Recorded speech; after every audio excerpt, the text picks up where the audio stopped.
there should be a watch page, and it should, let's see. Oh, that's weird. I don't see any comments on this page yet. But if we are live, oh, it looks like it's going live. All right, I got the volume. Hello, everyone. I'm testing out this StreamYard software, I guess, or whatever you call it. And I already have Deborium channel with me here. Andrew, if you want to introduce yourself. Yeah, hi. I have a YouTube channel. It's quite smaller than FDF Worlds, but I do science experiments and the wish-wash of chemistry. I really like chemistry. I think it's a really neat thing. And yeah, so Awesome. And actually, Deborium and I sort of know each other.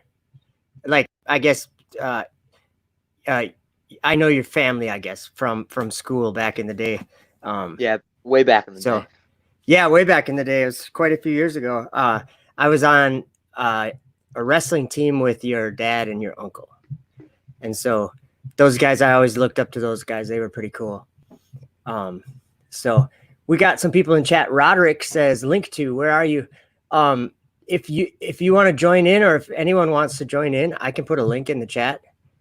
I just want to try it.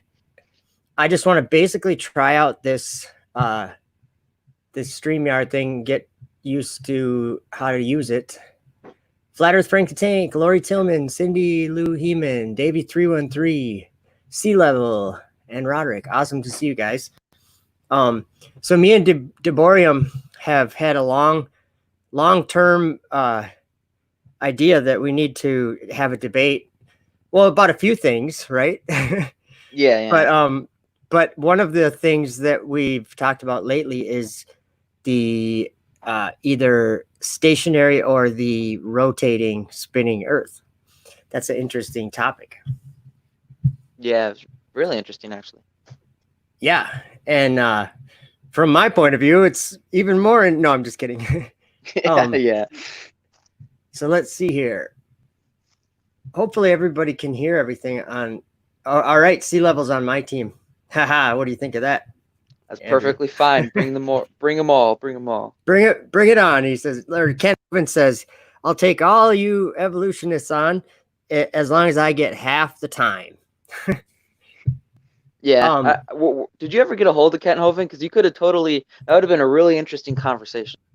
You know, I talked to him on the phone for a few minutes once, and his phone kept cutting out, and it was like really getting hard to even get any points across. And honestly, I think that he's not really interested, even though I think it would be really cool to have like a debate like we're going to have, on whether the Earth is stationary or whether it's rotating. Both and with Kent, it would be interesting. With Kent, we could have like a biblical debate. Do you know what I mean? Yeah, I think that'd be neat. But yeah, and I know you're more interested in the science end of the debate, I think. Yeah, I'm more of like the hard science instead of the more biblical stuff. All right, I have the link copied to the clipboard. I'm doing a couple of things while I'm not very entertaining. Feel free to talk about your channel, or talk about some of the experiments you've done and something like that if you want. Yeah, I'm gonna put a link in the chat, and anyone that wants to hop in, I think it's quite simple. Did you have to just click the link and that was about it, Deborium? Well, the thing is, you have to have a Chrome browser, and I'm on my phone right now because my computer is not actually connected to the internet. So okay. Yeah, it was pretty simple. It brought you to the thing, and then it like gave you this troubleshooting thing, and I copied the link and pasted it in a Chrome browser, and I was in. So okay, so it wasn't that difficult anyway. The Chrome browser seems like the one to use. Yeah, I think it requires it. Okay, I'm gonna make sure that I keep that StreamYard. Let's see. It says we can have up to 6 people in here, so that's kind of cool. And I'm just messing around with some of the buttons. Not trying to make. I made you all a little small there, and then That's not what I'm trying to do. That's what I'll do when I'm losing a debate. I'll be like, I'll just go, yeah, there. What do you think of that? Yeah. I'm just kidding. Let's see. So yeah, you mentioned even going on modern day debate. That'd be kind of fun. Yeah, I don't know. I think that'd be really neat because I've been watching that channel for a very long time, and I was because back in the non sequitur days, like a few years Yep. ago, and then that Yeah. was always interesting to watch. But that whole drama that went down. But I didn't follow it like too closely, but I mean, there's always some kind of drama going down, right? yeah, so basically there was a problem between the two people that were hosting it, and then one got kicked out, and then another one has like a lawsuit coming, and then they stopped posting videos. So it was a So whole it kind of conundrum. washed up. Yeah, I think actually Steve McCrae is actually going to get a hold of that channel because I think he has a court order for it. So it's just Oh, like a really? matter of time before it gets activated again, I believe. But I don't think it'll be the same as the good old days of. Where there was like, because I honestly didn't watch very many of that show. I just wasn't really aware of it too much, but Yeah. I did see it a few times. I'm trying to think who I saw on there. But yeah, there's quite a few people that talk about these things, isn't there? Yeah, I find it really entertaining. Oh, for sure.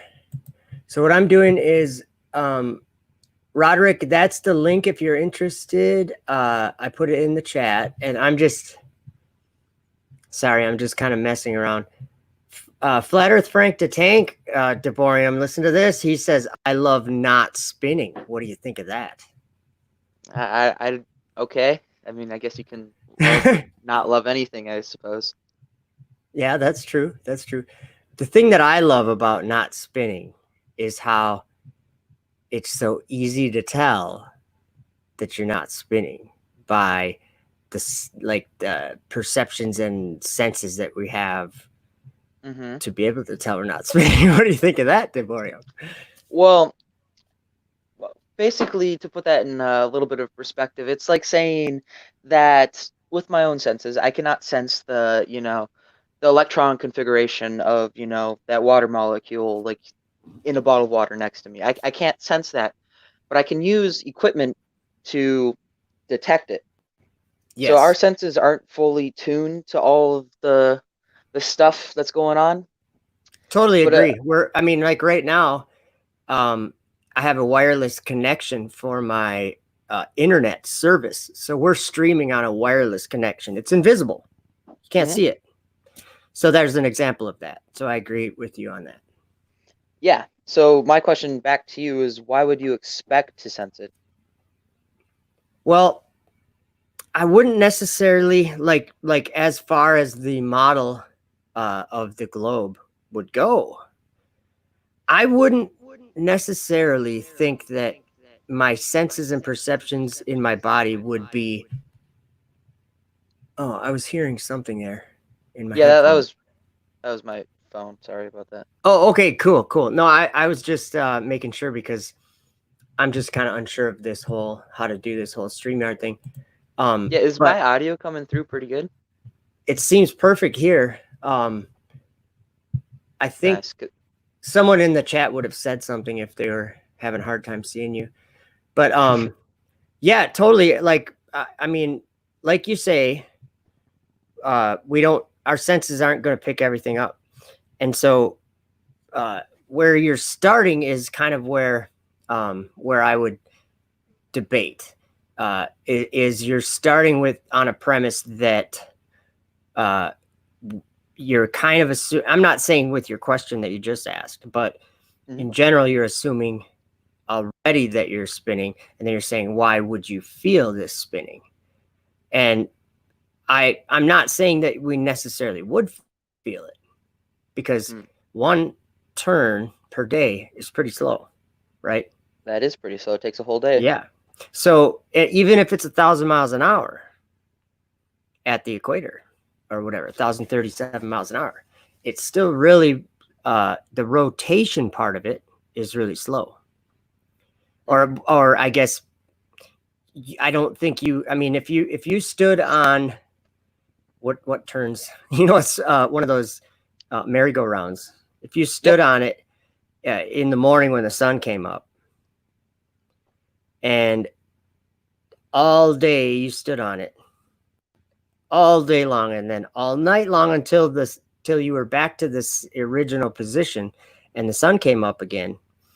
I don't think that. I mean, obviously, visually, you'd be able to see that you were turning throughout the day. You'd be able to see a different view, right? But as far as feeling it, or any kind of like inertial forces or whatever you call it, I don't think you would be a human body would be able to pick that up. So I'm just being honest on that. But it's the premise where I'm saying the evidence to start with is my perception is that it's not moving to start with. So I wouldn't expect, if it was spinning, I wouldn't expect to necessarily be able to physically like feel that or sense that or perceive that. Okay, so we'll start with the premise that it's flat. Now, if it were to be spinning, then there would obviously be a centrifugal force, because that's just how rotating bodies behave. It's like the outward pushing force. So if you like spun something really fast, it has that, like, stuff would fly off of it type of situation. Oh, sorry to interrupt you. I just noticed here we have Jonah and Roderick. I'm going to add them to the stream, but and then as soon as you're done talking there, we'll let them guys introduce themselves. Okay. And so basically that force does exist, and well, it's actually a fictitious force. It's just a property of the inertia of matter because it's in a rotating body. But basically that can be calculated, and it turns out to be 0.03% of the downward acceleration caused by gravity if you're standing on the equator, where it would be max. Now, that can be measured depending on your latitude. That number will change and only get smaller. So basically, you can measure this through weights. Actually, Wolfie 6020 did a very good example. Multiple people have. You take basically, it's supposed to be a scalar weight. So you would take your scales. Yo, you're so cute, my guy. He's single. Baby, you're so cute. All right. Sorry, guys. Jonah wasn't serious, I guess. Yeah, he always gets. Sorry to bore him. Yeah. Well, I guess it's my own deal for putting it in the chat, but Roderick is here, and I know Roderick's not going to be asking about me. Sorry to bore him. Go ahead and continue. Fine. So basically, if you got a high enough precision scale and a set 500 gram mass, not weight, of a weight basically, and you use that for tearing, if you keep that mass and you don't tear the scale and you move your latitudes, you can actually, it will weigh different depending on the latitude you're on. Yes. So that is direct evidence that there is a rotating body. So there'd be something there to counteract that. Well, let's analyze that just this part of it real quick. Is that evidence of a moving body, or is that evidence that if you go to a different place on the ground, that something weighs slightly different? Okay, so you know what I'm saying? Yes, I know what you're saying. So, but that's more of a post hoc way of explaining and rationalizing that. I basically started with the premise that was flat, and then I would say, what if it was spinning? And then I did the math and calculations to see if a spinning body would result in that same type of change in weight. So I directly predicted that force would exist. Mm-hmm. And that verifies that model. So you would have to basically say something that's unknown, predict it, and then have that prediction. If it comes true, it doesn't falsify the hypothesis. If it doesn't come true, it falsifies the hypothesis. Okay. Let's pause for a second on that, and we'll keep that thought. And let's say hi to Roderick. How you doing, Roderick? You're muted, just so you know. Yeah, I had to unmute. I just wanted to test this out. First time doing a live panel. Yeah, me too. Actually, I used to do the Google Hangouts thing quite often. Actually, DeBorium's been on a couple times back in the day, and we used to have some fun. We used to do like a couple 2-3 hour debates, Yeah, you can click on time this would little go super chat. quick. Oh, go ahead, Roderick. I was just gonna say it's got this chat option on here, and you can type privately, or if you go to the other option, you can see the YouTube comments. Because I don't think I can access YouTube, because it'll close you out if you like get off the screen, so it doesn't play in the background. So Oh, if you okay, actually go to yeah. YouTube, It would yeah, echo. it'll mute you. Yeah. Yeah, There, yeah. I see noticed that. Deborium there, I think. How you doing? Hello.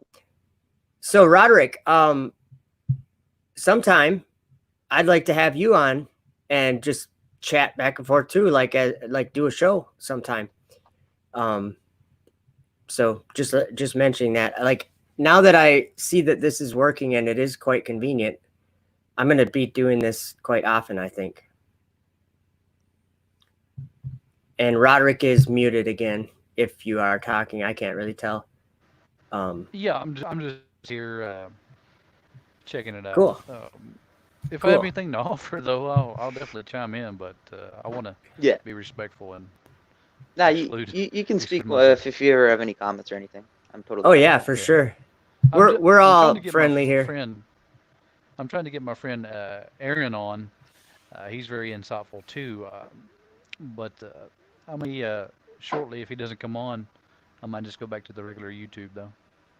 There's someone in here now that is face1111. That's Aaron. Hey. Is it? Should I Yeah. add to stream? All right. Sure. Hopefully yeah, I'm gonna be very careful that I know who it is from now on.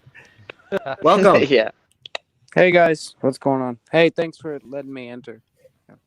Hey, no problem. I'm Joe. Nice to meet you, And- Joe. My name's Aaron, but I go by Face. Face one. Face. Nice to meet you.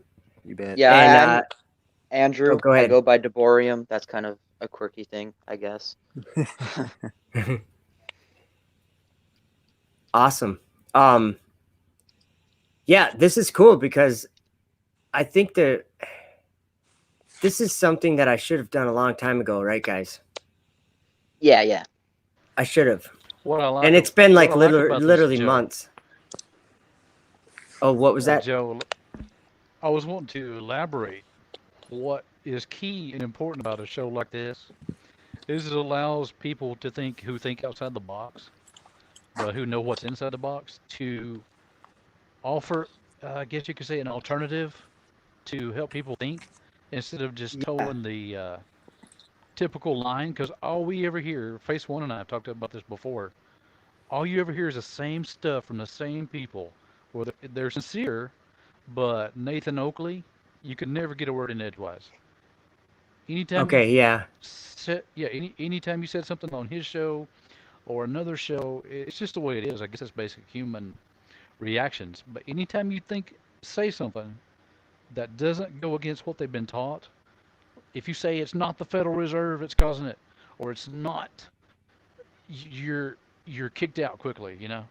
And Oh, you've experienced yeah. that too, Joe. So Oh, this totally. allows people, Totally. people to critically think and actually inspire thought. Anyway, go ahead. Yeah, Yeah, you know what? discourse is really important. Totally, totally. I was just gonna say pretty much exactly what you just said, Andrew. I'll use Deborium for an example. We disagree on like everything, don't we, Andrew? Pretty much, I mean, yeah. like a lot of these topics, a lot of the things we talk about, we're on the opposite side of the thinking about it. But I enjoy talking to you about it. So Yeah, I enjoy I don't talking about it think- too. I don't think that there should be this. I see this a lot of times, and I'm not saying that I don't do it or something, but I don't think there should be a wall between somebody who believes one thing and another person who believes another thing, because I think the whole point of someone believing something is that, or I should say, two people believing two different things and talking about it, it can only improve the things that they're believing, I think. Both of them. Do you know what I mean? Yeah. That's my thoughts. I mean, and that's another thing is I wanted to have a Facebook friend of mine, Thomas Morgan. I don't know if you guys know who he is, but he's been in the chat here a lot. I don't think he's here now, but he's a truck driver, and I think he's been put in a position to have like a lot of time to listen to the Bible and things while he's driving. And I'd like to pick Thomas Morgan's brain just because he comes up with some of the most like solid things that like reveal things out of the Bible to me. And I know that's off topic for, talking about rotation and things like that. Yeah. Fucking truck drivers. Hey, watch your language, please. Oh yeah. Because I drive truck sometimes, and Yeah. sometimes I was picking on Roddick. Sorry. No, that's not that. keep that Truck private. drivers have I used to play on the radio, but I'm more serious lately. But I've been going around saying, break COVID-19 for a Jesuit check. 1200. Dude, that's funny shit right there, Roddick. What's your 201? That's funny. Yeah. Break 201. Phase one, you drive truck? No, I have. Okay. Do you, Joe? Do you know Roddick, or have you? I just know Roderick from YouTube. Okay, cool. So Right. you guys you've met before. Yeah, me and Roddy go way back, and so when you were talking about your friend, the truck driver, I had to throw a dig at Roddy and be like, "Fucking truck drivers," Oh, because that's fine. That's we fine. always just play with each other like that because it makes it real. You know what I mean? And you know what? I'm obviously not like fond of like, what do you call it? A cuss word or whatever. Yeah. I'm not fond of it, but at the same time, I live in the real world. And okay, yeah. Well, I'll You know what I respect your mean? channel. Like- I'll respect your channel. I did not. No, and that's know cool. that. That's cool. I didn't say any, I didn't put any rules or anything like that. I just, it's one of those things where I'm like, if you actually, the guy I was talking about, that's the truck driver, he can have more of a loose mouth a lot of the time than I would or whatever. And it doesn't say anything about his witness. Do you know what I mean? It doesn't say anything about, who he is or Absolutely. anything. It's just a different way of talking. It's like, Yeah. If you were born in this part of town or the other part of town, you might have different, I remember Terms. when I was terms. growing up, one of my friend's moms, she would use the word shit, just like anyone would use the word poop, and like where I was growing up, we just didn't really say that, or like my parents were like, didn't say that. But this woman, she just did, and it was just like normal for her to say that, and I could see that, and I'm like, she's not like swearing even. She's just people use saying the word. S word. People use the S word to describe even things like, "Oh, I'm not gonna do that thing." Yeah. I'm not gonna, and they'll use the S word to describe so many things like oh no, oh shit. Yep. And you're like, it's unrelated, but it conveys an emotion, and it conveys what you want it to convey at the moment. You know what I mean? And People like understand it. you said, it is a cultural habit of language. It is. Yeah. It is. And speaking of language, I think that's an interesting thing to talk about too, is the Tower of Babel. Yeah. Like, obviously you guys know that I like talking about that because of what they're doing with space rockets and things right now. It just reminds me of that. But, Electronic cars in space. Let's do this. Yeah, let's do this. What does Deborium think about space travel as far as like the idea of the Tower of Babel, like trying to climb into heaven or climb up to the sky? What do you think about that? Well, I guess I've never really collaborated the two together in really much any way, but Okay. I do think it's pretty neat that the first time a private space organization has actually lost astronauts from U.S. soil in a very long time, which is a very good step towards commercializing space. So, And, hey, actually, now that you brought that up, this is awesome. Because you have a different point of view, it is very fun for me to ask you some questions about some of these things. Like now you say commercializing space. And I think we all know what that means, is basically making it available for more for the average person or whatever. No. It means taxing the average person. Yeah.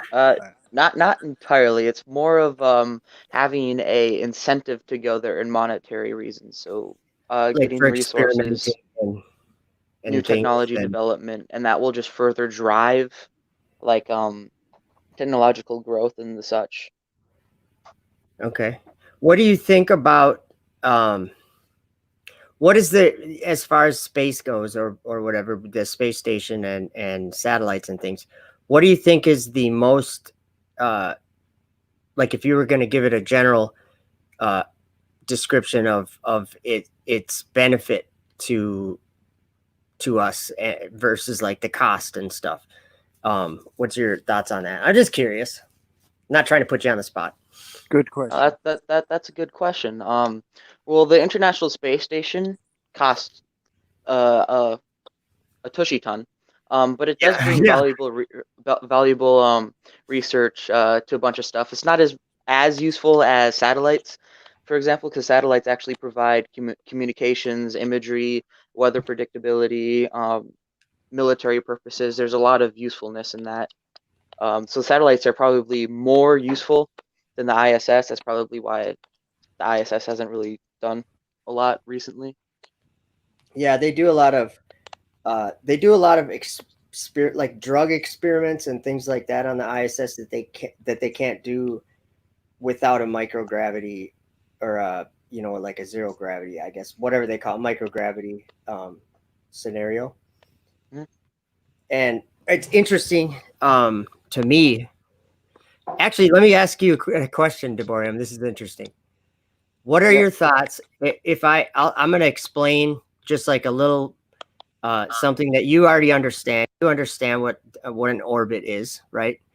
You understand that there's a specific, basically a specific velocity that the globe Earth can be orbited without falling into it, right?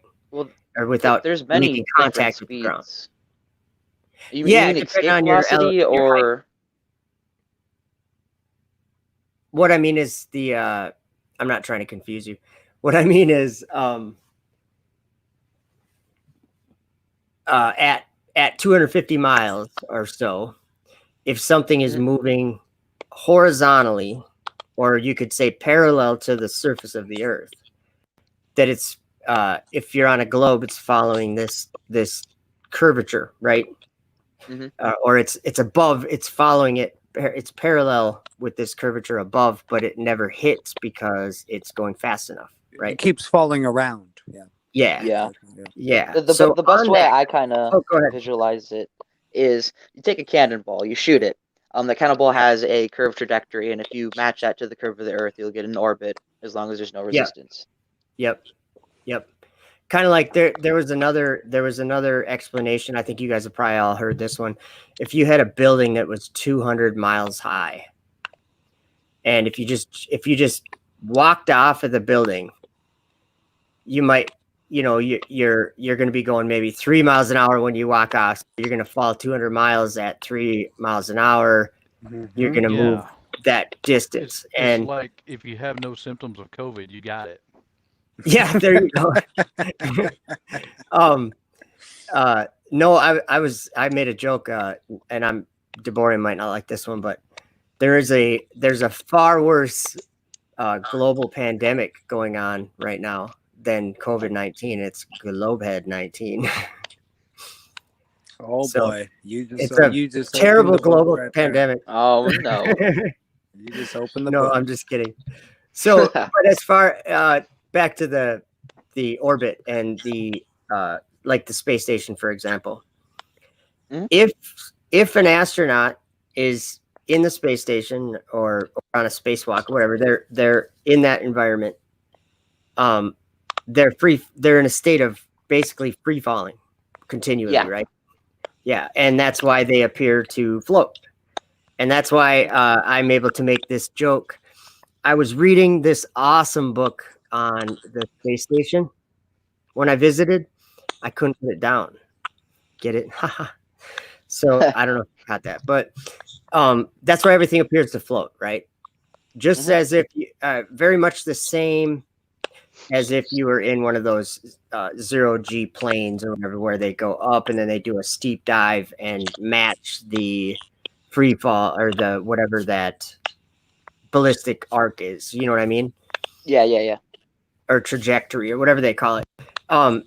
So if okay, and I'm just going to explain to you where I'm going with this. I know this is taking a second, but okay, all of us are familiar with the Bible, and in the very second verse of the Bible, it gives me the idea that there is this place of darkness, which I'm thinking that we call it space in this world, or Hey, Joe, have you want to anyway. respond to sea level? Sea level. Oh, He's answering yeah. your question right now. Where was the question? Or the statement that it's just CGI. It's more than CGI. Oh yeah, it's totally more than CGI. Yes. Much more than CGI. At 4:20 in the morning, tomorrow morning, so that's about what 7 hours from now or something like that. SpaceX is going to be launching 60 more Starlink satellites. And if a person really wants to know about what's happening in the sky, you can track these satellites and you can watch them. Okay. You can't miss these ones very much. They're hard to get with a camera. They just are. Because I've tried. I've seen them many times, and I've had almost no luck getting them on camera. But hey, Joe. Yeah. At 4:20, and then the launch the other day was at 3:22. Come on, they are totally mocking. Yeah. See, and that's the other thing is, do they know that they are, in your opinion? Yes. Okay. So not everyone involved knows. Yeah, not everyone involved knows. But what about this this idea? And I'm not saying that, I'm not saying this to say I'm right, you're wrong or something, but it is something to think about. That what if we'll just call it the lie, because we could go into detail about what exactly the lie is or whatever, but we know. And Deborium, I know I'm not trying to speak for Deborium here. He has different opinions on some of these things, but I believe there's a lie, but I don't believe it's being told by men. That's kind of the different way of thinking. I believe it's being told. Well, it is being told by men, but it's men who believe the lie. So, like, I don't think there's a group of people saying, "Hey, let's hide the shape of the world," or something like that. I just don't see that as realistic. I see it as something more like much more supernatural with angels. What do you think about the possibility? And I'll relate this to the Tower of Babel, right? And oh yeah, but we also think that the Tower of Babel means voice, right? But what if it was just writing, right? So, and I'm just relating it to that idea of trying to rise up and get the word right. But what if down here there wasn't, like you just said, it's not a group of men or women or somebody speaking, but what if it's so influential in the writing, such as your textbooks, and if you could just teach, or not teach, but just present this information to folks at a young age, a young mind, right? And in the mind is the Tower of Babel in itself. Just reaching out to, looking up, and if you can control that from the very beginning with just words on paper, not even a voice. We do have a teacher, but the teacher, like you said, doesn't know. Nobody knows. And they're just replaying the textbook. They're just repeating the textbook, something that's already been written. Can I give an example? And it causes you, I think I know what you're saying. to imagine. Yeah. It causes you to imagine in your heart, and you will achieve it if you believe it.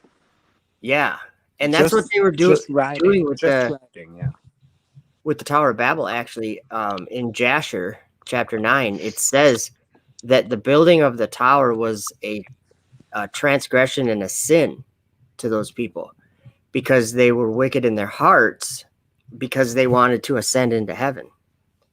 And I'm like, whoa.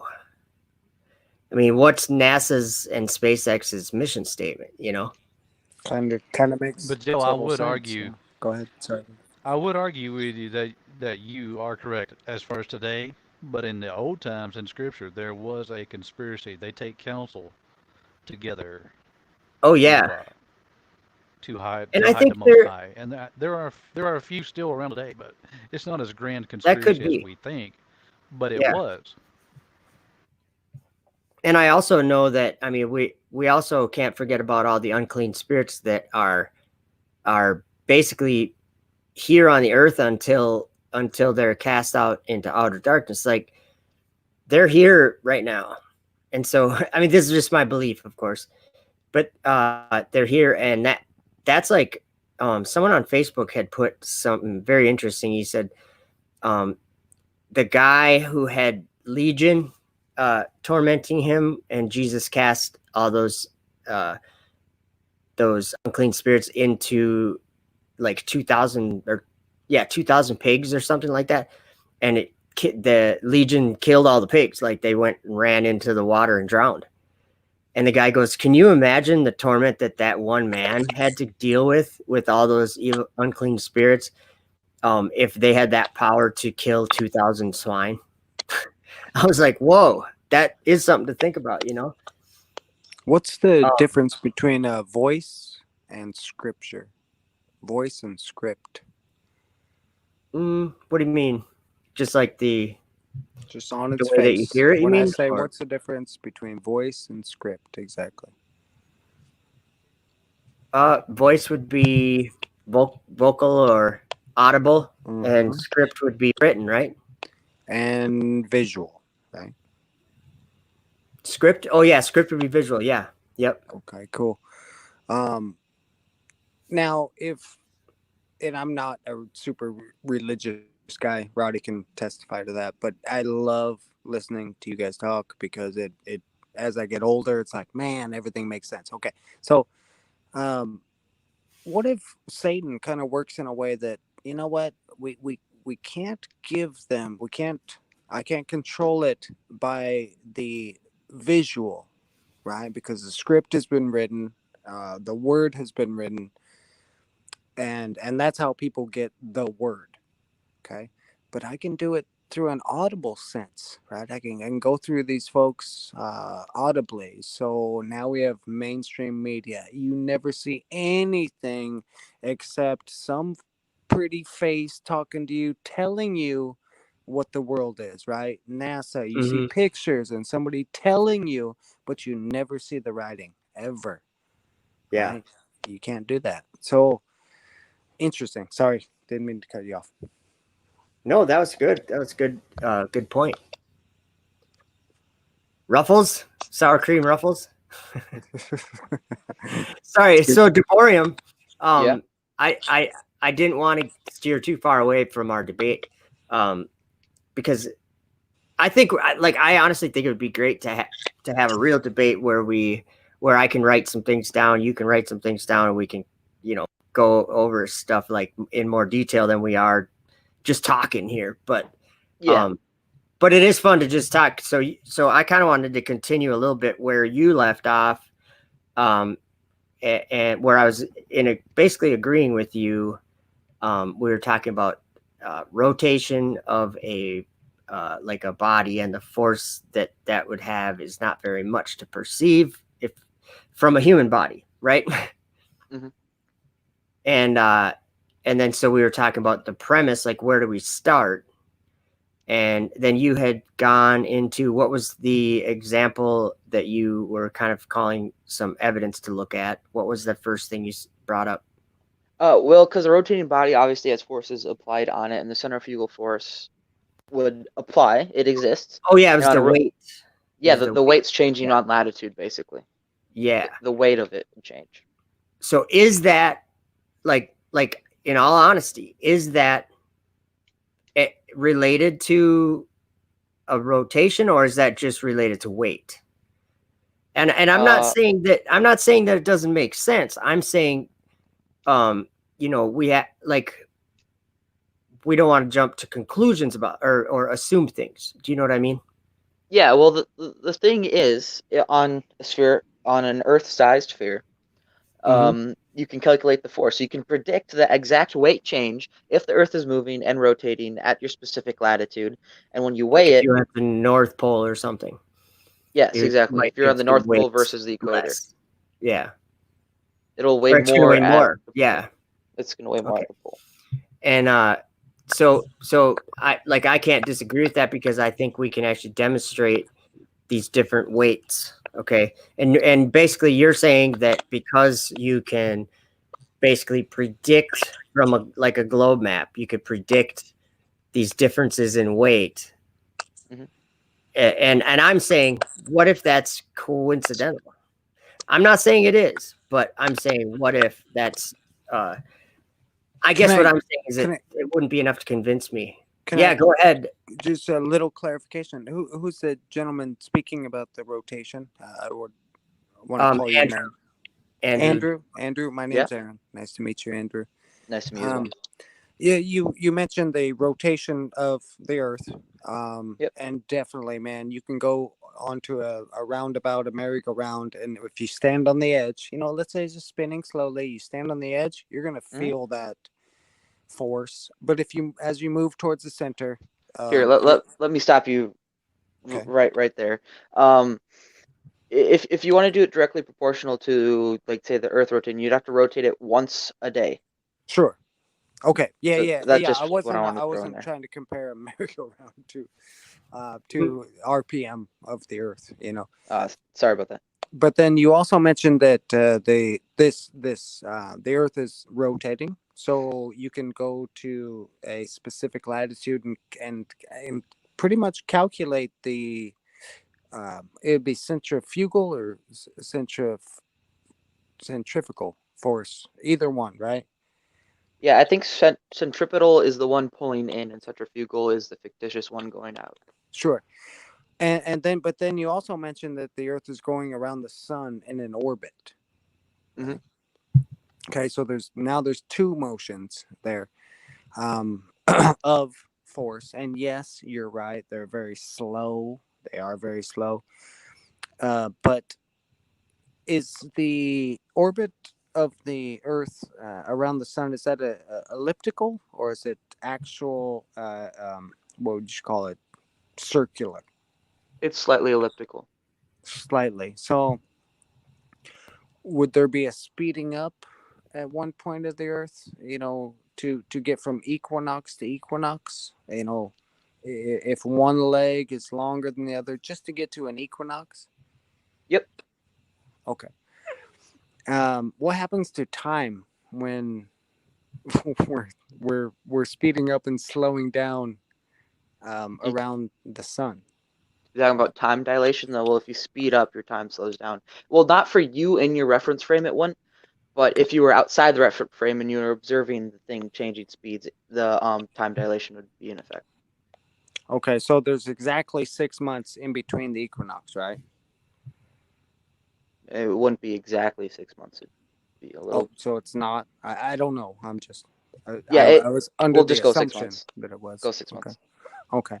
But the distance traveled in the, let's say, on one orbit of the elliptical orbit, the distance traveled is less, and then the other, after the equinox, it's to get back to the autumnal equinox. It's longer distance, but it happens within the same time. Is the Earth speeding up and slowing down, or how does that work? Well, yeah, the elliptical orbit, you do change speeds. Okay. I and look, I'm not a physicist or astronomer or whatever, so I don't know. But it just seems kind of weird that the Earth would speed up and slow down and and rotate on its axis, and there's just nothing that we can feel or sense of that motion, you know.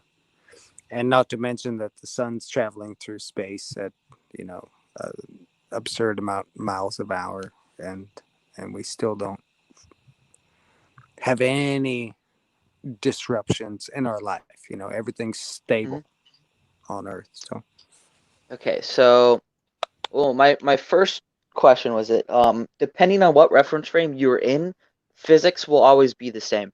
So if you're in the reference frame on Earth, physics would be the same for Earth. If you try to apply the same type of Earth physics to a rotating body while still on Earth, they will appear to be different. So if you change your frame of reference to the solar system, then you can apply the same laws of physics throughout them. So that's kind of. But that would be an impossible thing. We can't change our frame of reference into the solar system. That's a good point. It's Aaron, right? Or was it Aaron? I'm sorry. Face one, yeah, Aaron or Face, yeah, whatever. Face. That is a good point because we all live on the Earth, so this is our reference frame. Yeah, exactly. So that's why you wouldn't. I mean, these forces are present, but it would be less so. So in 24 hours, if you're rotating at that speed, one rotation every 24 hours, it doesn't matter about your tangential velocity. It matters about your angular velocity, which is the change in basically turn. Yeah, it's like you're driving around in a circle, right? Yeah.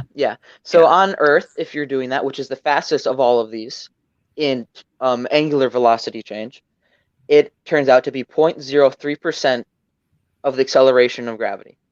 Now, if you go on a grander scale of that, it will be infinitesimally smaller.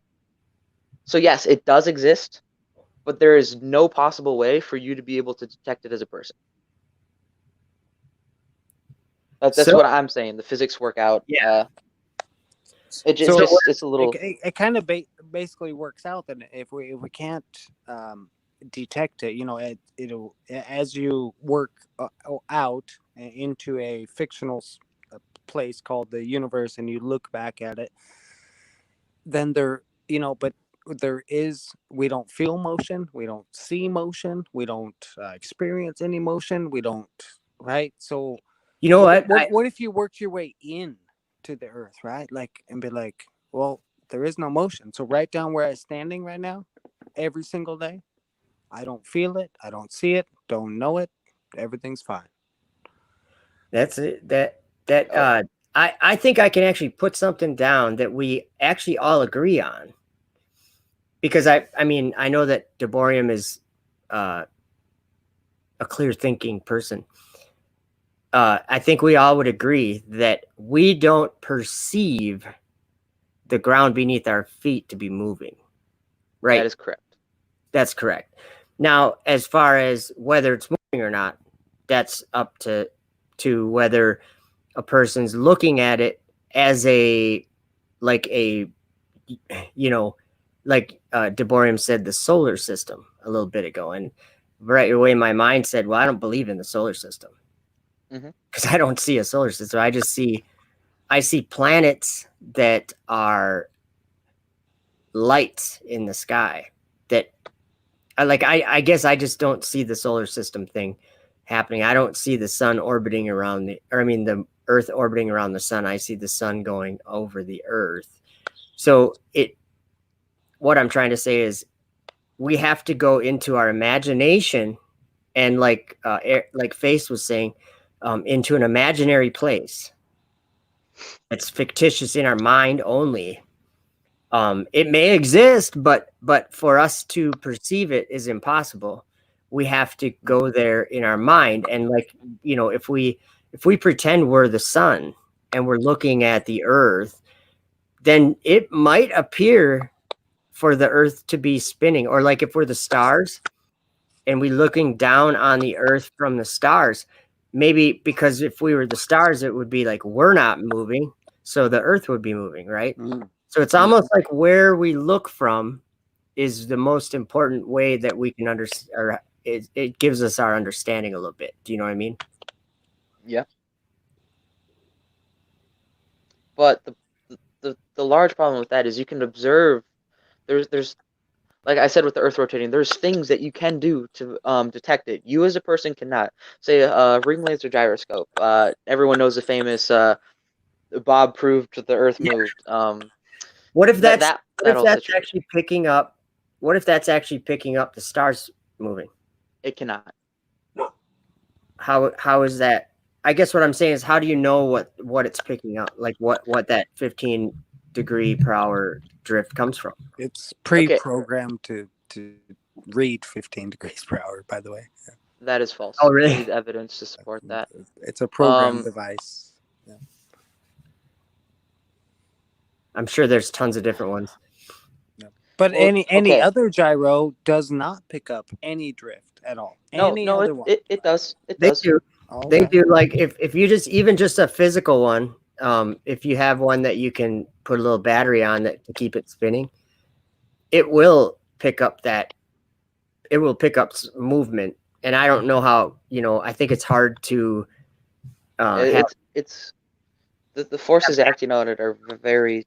The reason why a ring laser gyroscope works so well is because light moves at a constant speed no matter where observer you are, and How do you that know is that? You've that's never just. measured light speed, right? Have you Well, you measured can light use. speed?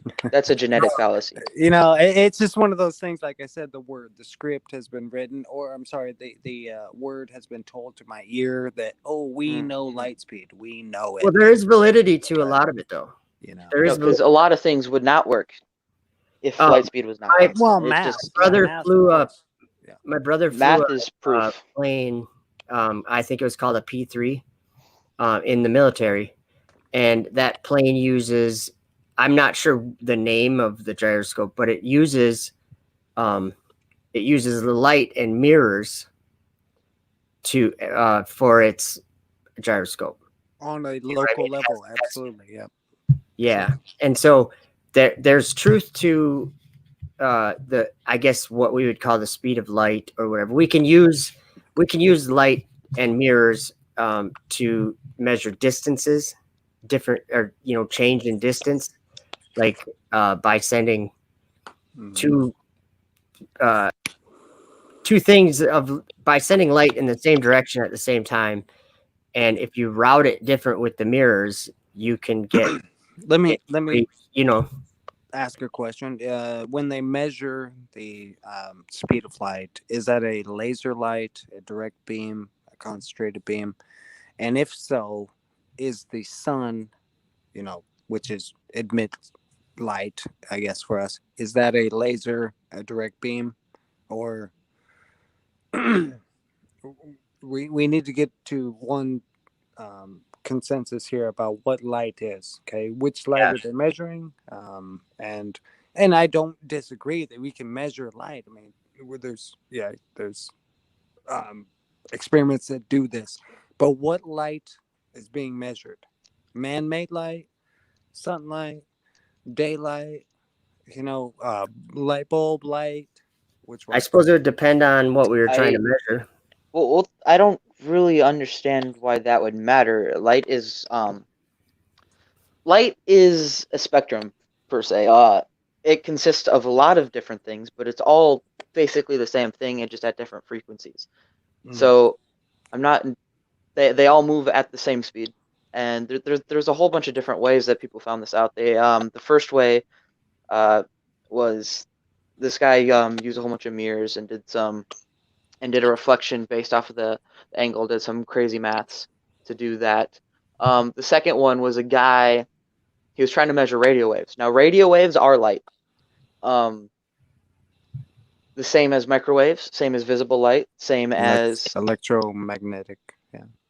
electromagnetic radiation. That is all light. It all moves at the same rate, just at different frequencies. Okay. So he was trying to measure that, and he had built a simple ham radio before, ham radios. It was basically a coil of copper wire around it. What was the powering source for that? One of the first ham or electromagnetic radio waves, wasn't it vibrating crystals, right? No, I'm not entirely sure, Okay, but I don't so believe. what caused the radio wave to go through the air? You would create electrical current through copper wire that. That's a magnet. No. You have to create a magnetic field because then you can alter the. How do I explain this? Through crystal, right? What does the crystal have to do with it? No, because that's what I can't remember the exact name, but they're crystal, Oscillators. sure, something like that. And listen, we're on the same team. I might be getting a little, abrupt with you, but No, that's fine. Going like this. I'm not. This is going over my head, you guys. I'm just listening. But do you guys see on the screen there? I've got my. Let's see here. Maybe I can go like this. There we go. Resonators, right? That's the word. I gotta try to turn this. How do I turn the comment off? Oh, right there. Trying to prove the globe. Sorry, I had to do it. Okay. Good. So here, let me say a couple things about light, because I might even have a video. If I can't remember where it would be though. There's something with the sun, I believe, that is actually, well, the sun is obviously making light, right? But there's something other than the sun that makes light. And it's like, it can be charged, like gases. Like if you take very much like a fluorescent bulb, like a Oh, fluorescent. I can actually get something that can do that. If I can find my. Cool. Neon. A lot of. Oh, do you have one of those gases. little, of those little, what are they called? Tesla coil thing? I did. I kind of broke it a while back to like get to the electrical stuff. But here's like a tube of xenon. It'll do that. Oh, cool. Uh, Is that like the pinkish blue kind of? Depends on the gas. Yeah, xenon is purple. Purple. Okay. And then I got a tube of argon. And so you can turn on. You can make a electromagnetic field or something, and that'll light up, right? Yeah, you would ionize the gas. Ionize the gas. That's what it's called. Because that's just interesting to me. Yeah. Very interesting. Only through not even a direct connection. It's through the gas that makes the positive negative connection. Yeah, because they can have it in a sealed or in a Sure. Like a fluorescent bulb is like all neon lights are like that. Yeah. Yeah. Oh yeah, neon lights, yeah. Cool, Deborium. I didn't know you had those. Yeah, I have an element collection sitting next to me. So could the sun be a little bit more than what we think, such as an source, right? And what we see with daylight, blue, red in the morning, pink and blue, all these colors. Yeah. What if it was just an electrical source? That is a valid question. It's a valid question. It's no. No. No. Well, basically, why you're seeing those colors is the diffraction of light through like the particulate in the atmosphere. That's basically how that's pretty. Cool. And it just happens to be the exact same colors as all those gases. Mm-hmm. No, and they're called noble. They're called noble gases, by the way. Yeah, noble gases like because their outer electron layer is full, so they don't bond with anything except for xenon. You can get some tricky things with xenon to like actually make. That's cool. How come I can see the moon just clear as day? Then shine in bright daylight. Without, it has no atmosphere, but yet that moon's reflecting light is coming through the atmosphere that you just said that causes light, the sunlight to bring visuality to me. How come I can look up and just be like, bang, I can see craters and shit on the moon? It's I don't mean to get particular, but why wouldn't you? Well, because you just said there's an atmosphere that the sunlight is creating the light for me, right?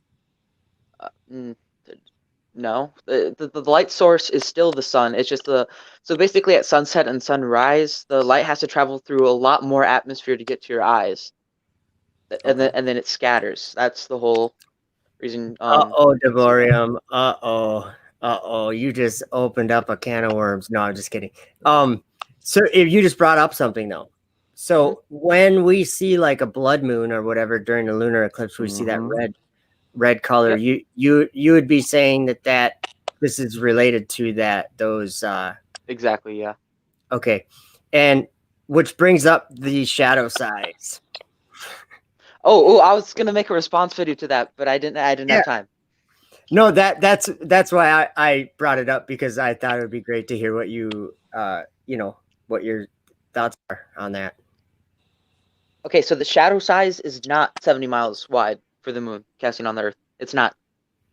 That's just a number. What about that's when I filmed it? That's what I'm told. Yeah, that's what I'm told. I hear That's that. well, then you tells me misunderstood. that. Very, very wrong. Basically, if you that's the totality of it. So that's like the where it's fully blocked. But if you're in a different place, you can still see the moon block out part of the sun. Now that is still casting a shadow. That's what I didn't see and that's actually kind of the thing that I noticed, is that when I was watching that eclipse, and you've seen the video, like that time lapse of the shadow going over, I'm sure you've seen that a lot. To me, it was light, and I was filming the moon was like almost covering up the sun, and it was still light out. And then it was very quickly, it got dark for 2.5 minutes, and then it was light again. So what I'm saying is I didn't see any kind of like what you would expect, or what I would expect is if something is, covering up a light halfway, that it's going to be kind of dim or dark, but I didn't see that when we were there. And I remember saying, shouldn't it be getting dark? And it wasn't. That was the thing. It was kind of strange. I remember noticing it. So what I'm saying is it is about 70 miles wide, the shadow that I filmed anyway. Because it was 2.5 minutes long, and we know how fast it went across the country. It was like 1,500 miles an hour or something. Or more, maybe more than that. I can't remember. But what I'm saying is that it going across, there was a shadow that's about 70 miles wide. And I guess my argument would be with the umbra and penumbra. I don't think we see an umbra and penumbra at all. Well, but it does exist though. Well, if just saying it exists doesn't really. I guess what I'm saying is the shadow that the moon made was 70 miles wide. Because it's obvious it was, because we were in Lincoln. We were just north of Lincoln, Nebraska. And if we would have been, 50 miles from there, we would have almost been out of the shadow. We would have been out of the shadow.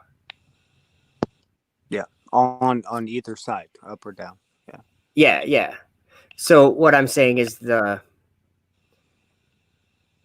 it doesn't seem consistent to have a 70-mile wide distinct shadow like that. And then when you go to the lunar eclipse, to say that the Earth is casting an Earth-sized shadow, not a 1/30th of the size of Earth-sized shadow. Yep, exactly. How come the moon's not blacked out? It just turns red. And not only that, the moon what we should see, if it's consistent with, because the distances are all almost the same between a solar eclipse and a lunar eclipse. I'm saying that the angles would be the same. The angles of light from the sun would be the same. So you would have their theoretical penumbra and umbra if that's what was happening. but you would have a 280 mile shadow going across the moon. It wouldn't cover up the whole moon. But you Well- definitely see a dark spot. Oh yeah, in their model, in the model. yeah, and that's what I'm saying is an inconsistency that I'm seeing, because basically in the heliocentric model, the observable solar eclipse shadow that we all, not all of us, but that we can go watch on YouTube, basically we can all see it. The one that it was on, what was that, August 21st, I think, 2017. But that one, if the moon, which is 2,100 and whatever miles wide, can cast that 70-mile wide shadow, then an 8,000 mile wide Earth would cast a 260-mile wide shadow, or a 280-mile wide shadow. If it's consistent. So there's a great argument for that, though, Joe. is there? Yeah, you know, the Earth has an atmosphere which refracts light, and you know, in that math and the mathematical model of the heliocentric distances, you will never get the umbra, right? Yeah, You'll get a red penumbra, and that's the answer, you know. But it doesn't. that's what we're seeing. We're seeing the penumbra of the Earth, or the shadow of the Earth, I guess, on the moon, right? And I think I understand what you're saying. That's also spoken word, right? I don't know that, right? Yeah, somebody just told me that, you know. What do you think about that, Deborium? Well, what he said is pretty much how that works. But okay, so if you have the moon blocking a portion of the sun, it's still casting a shadow in that area. It might not seem like a shadow because not that much is blocked out, and the sun is very, very, very bright.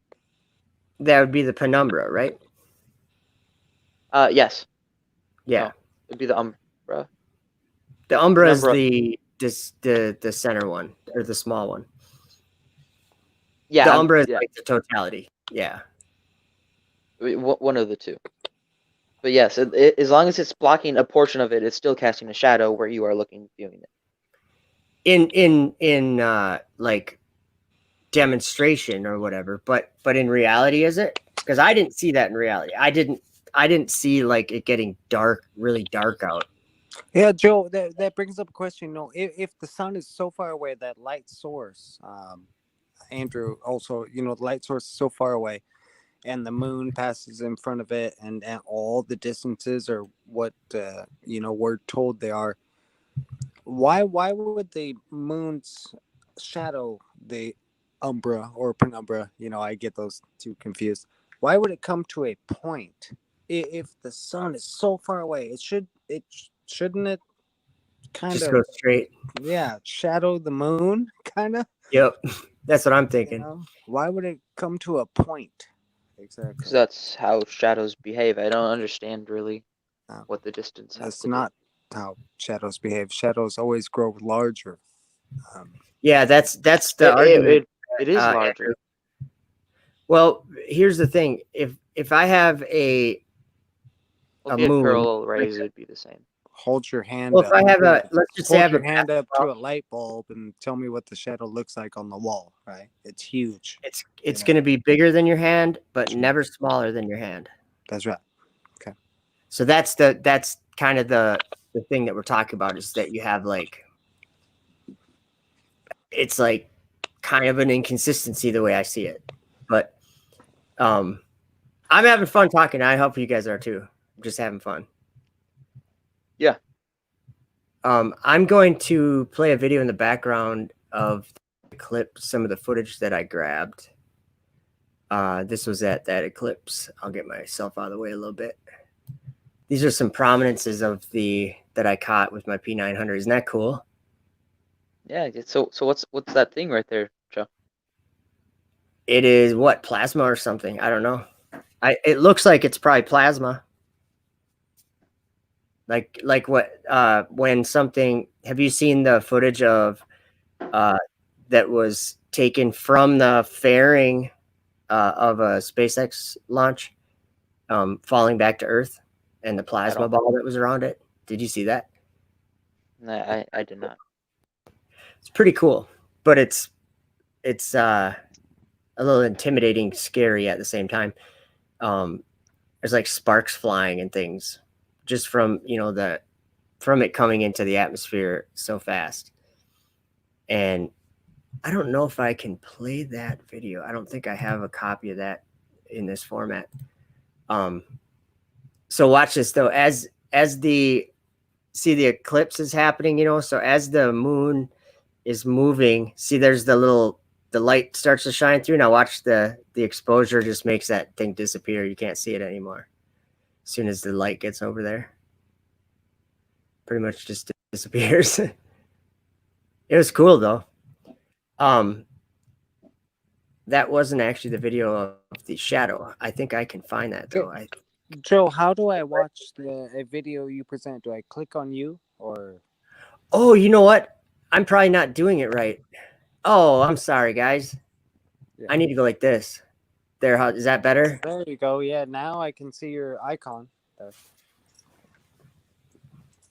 So yeah, that. Oh, you can't. You know what? I should be paying more attention. Shouldn't we all? I'm trying to figure out what actually what's showing on the screen. I mean, no big deal. I can get what you're describing because you do a good job at that. But I was just wondering if I could click on you and watch the video or not. Or I'm brand new to this, so okay. No worries, son. Don't mess up the StreamYard because I hear when you start clicking on stuff, it goes wild. Hey, I'm learning, right? Yeah. I was gonna say, I have a video. Hopefully I'm playing it, what I thought I was playing, and I don't know where this video is, but I'm gonna try to find it.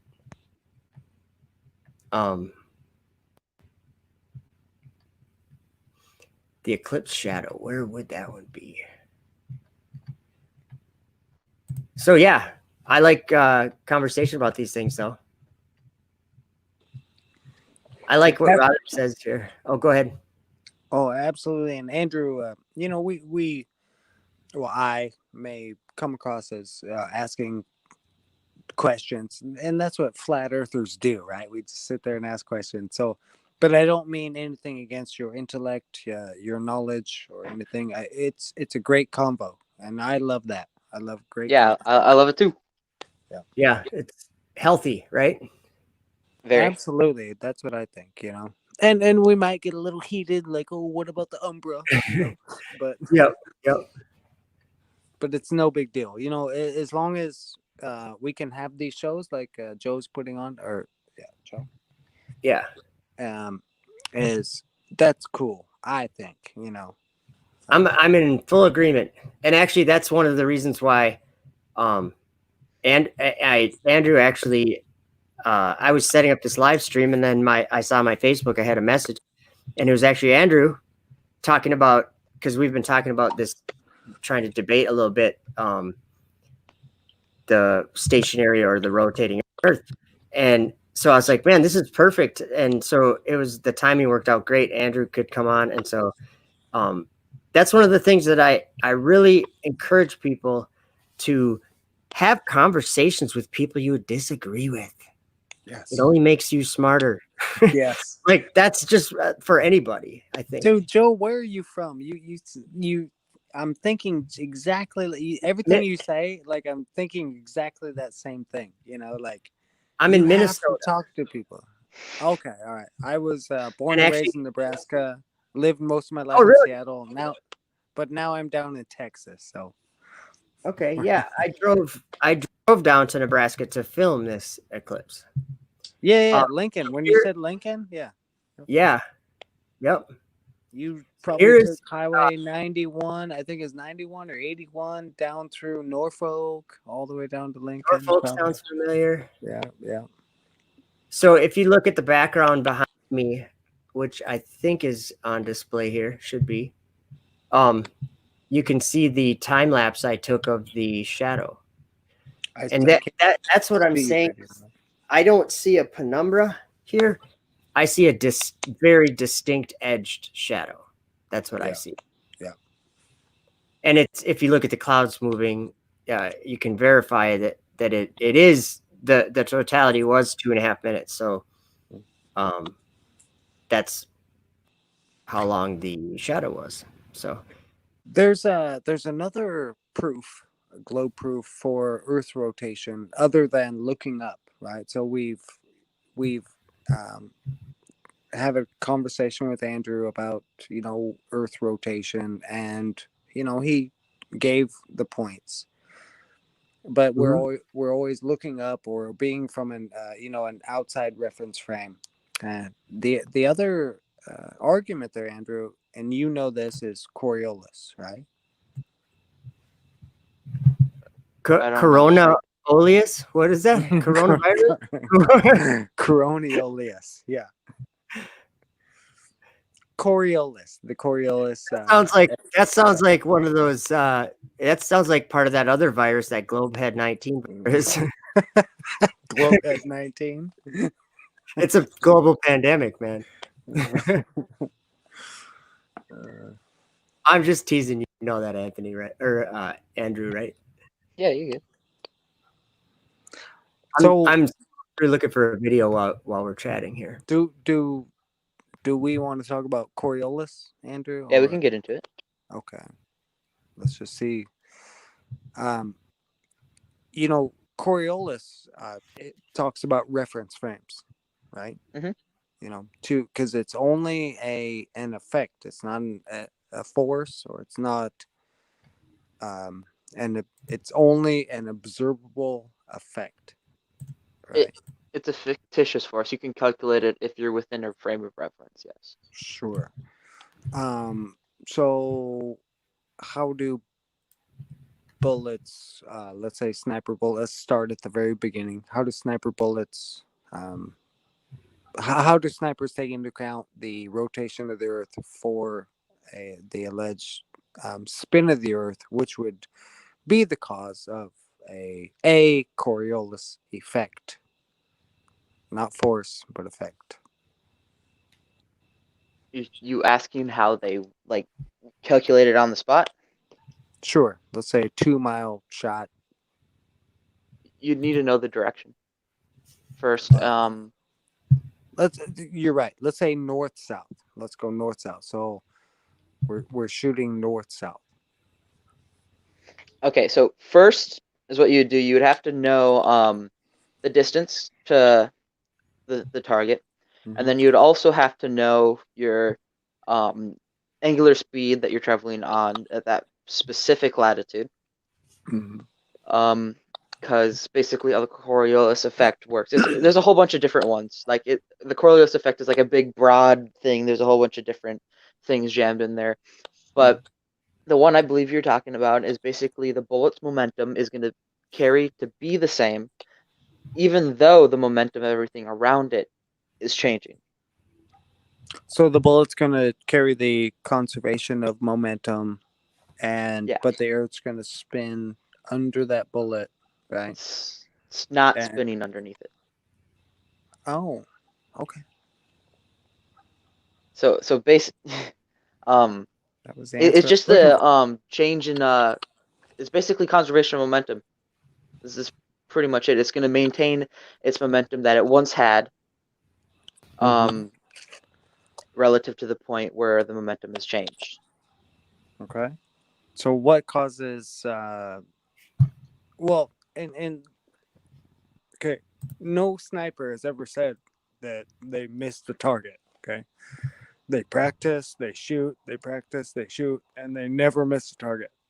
But when it comes to the globe flat argument, Coriolis comes up. Sniper shot is one of the first ones, right? Oh, well, the bullet misses the target. But I argue that nobody ever misses their target. These snipers are trained. They scope up, they line up, they shoot 2 miles and hit the target. within a certain range, a meter or something, right? So is Coriolis a globe Earth argument or not? What do you mean by argument? It's very real. There's a whole bunch of cases in war where they didn't account for it and they were missing their shots upwards of hundreds of feet. Can you state They were one just of those drunk. cases, or yeah? The what? They were just drunk, I said. Well, ballistics Yeah. are different. Ballistic is different. When you lob something, it's much different than direct fire, right? Not really. Sure it is. Yeah. When you lob something up into the air, so then you have air currents, you've got just missile orientation in the air. Maybe it's flip flopping, doing all this weird stuff. So ballistic is different. It's like throwing a grenade, versus shooting a BB. Here, let me get something real quick. Can you guys hear Tetris? Have to get. I have it really quiet. Yeah, we can. Okay. Just sorry, I need a second real quick. take your time. Take your time. I'm No just pressure. flipping through my physics notebook real quick. Trying to Flat find all the Earth. kinematic equations. Guys, the globe is consistent to all these Okay. smart people. Can I flip this camera? Probably not.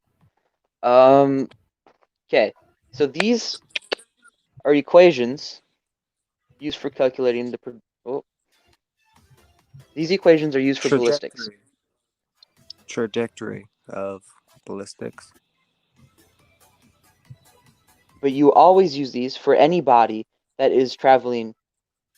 Yeah, you can basically use it for any type of projectile. Not a what do you call it, a force propelled, a gun, where it travels so much faster. Oh yes, yeah. This is basically general kinematic equations. Now those will be used if, for example, is like you're saying, it's not a missile, it's not changing its trajectory in midair. No. Well, I'm not talking about guided missiles at all. Just a bullet. I have a target in the distance. I scope on it. Projectile. Yeah, a projectile. Yes, ballistic v projectile. Yeah. Yeah, I'm saying with this, the starting force, the starting angle, you can predict the ending point. Sure. And is Perfect Coriolis to come into that. is Coriolis in that equation right there? No, these equations are not within that because these equations even negate air resistance right now because I need a whole bunch of calculus to. Why would they do that? Because They're in it's the entry physics air class. resistance is an obvious factor, right? I know. I'm just saying these are the basic kinematic equations. Air resistance plugs right into there, but I need to go into a whole bunch of calculus to actually do that, and it doesn't. I couldn't find that immediately. Why would you have to go into a whole bunch of calculus? Because that's how you calculate air resistance. It's not an easy thing to do. Sure it is. It's a fluid. Fluid dynamics is not an easy topic. Well, exactly. So, let's not argue. I think I understand where Face is going with that a little bit, saying that there's a formula and a calculation that we can probably use to predict a lot of things. We predict everything with is air pressure, but it doesn't mean it's reality. You know what I'm saying? Like if we had a teacher's edition of the history course, we could get all the answers right, but by going to do you know what I'm trying to say? I'm not making much sense. I don't think that every sniper pulls out a calculus book like Andrew's saying, and I'm just making fun, joshing. Like Andrew's saying, they don't pull out a calculus book to say, how do we make this shot? right? Yeah, you know what? There's a funny video. It was Jake the asshole or whatever his asshole. You guys remember him? Yeah. He was funny, but he made a video one time about Coriolis, and he was pretending he was like a sniper, and he's like, "All right, I'm about to take the shot," and then he got out his calculator and like 39 square root of 4, you know. Yeah. I remember that. He's shooting BBs at the ground. Yeah. That was Yeah, cool. yeah. That's cool. That was great. Well, that's how you would do it. But then, like you said earlier, they go through a heck of a lot of training. So I think that the whole sniper argument for Coriolis is somewhat useless because shoot anybody that's ever shot a rifle with a nice scope on it knows that the reason why people do target shooting is because you can't hit where you want to hit every single time. You just can't. Doesn't matter if there's Coriolis or not. It's hard to shoot a rifle and hit the bullseye every time. You know what I mean?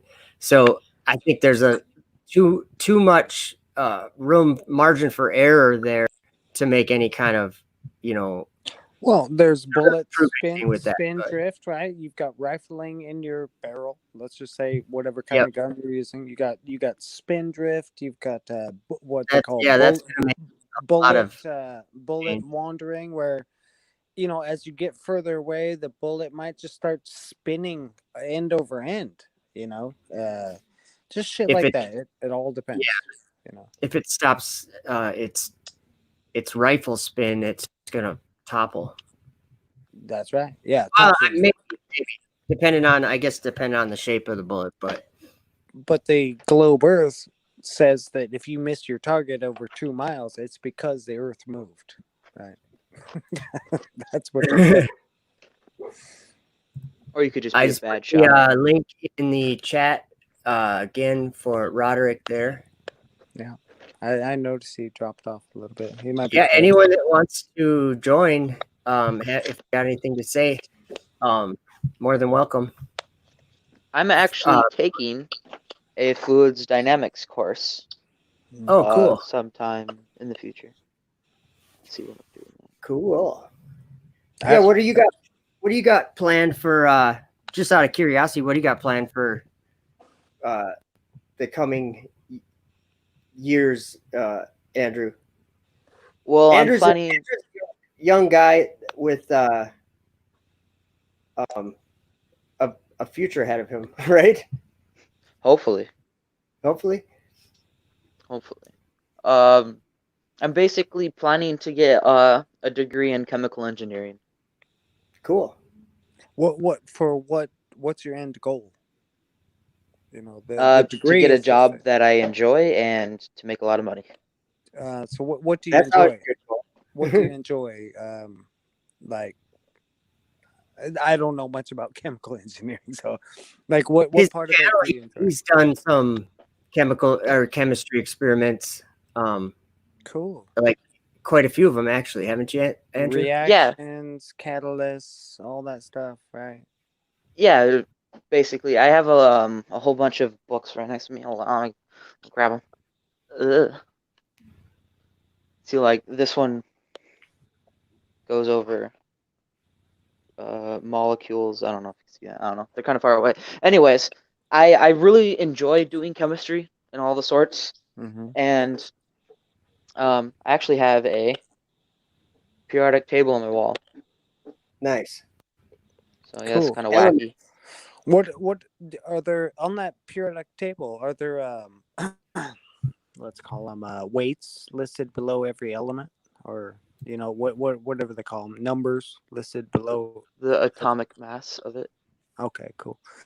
What is that based off of? Where is zero, and how did they get helium, hydrogen, or the first ones to get atomic mass of 1? So basically, it's let's see here.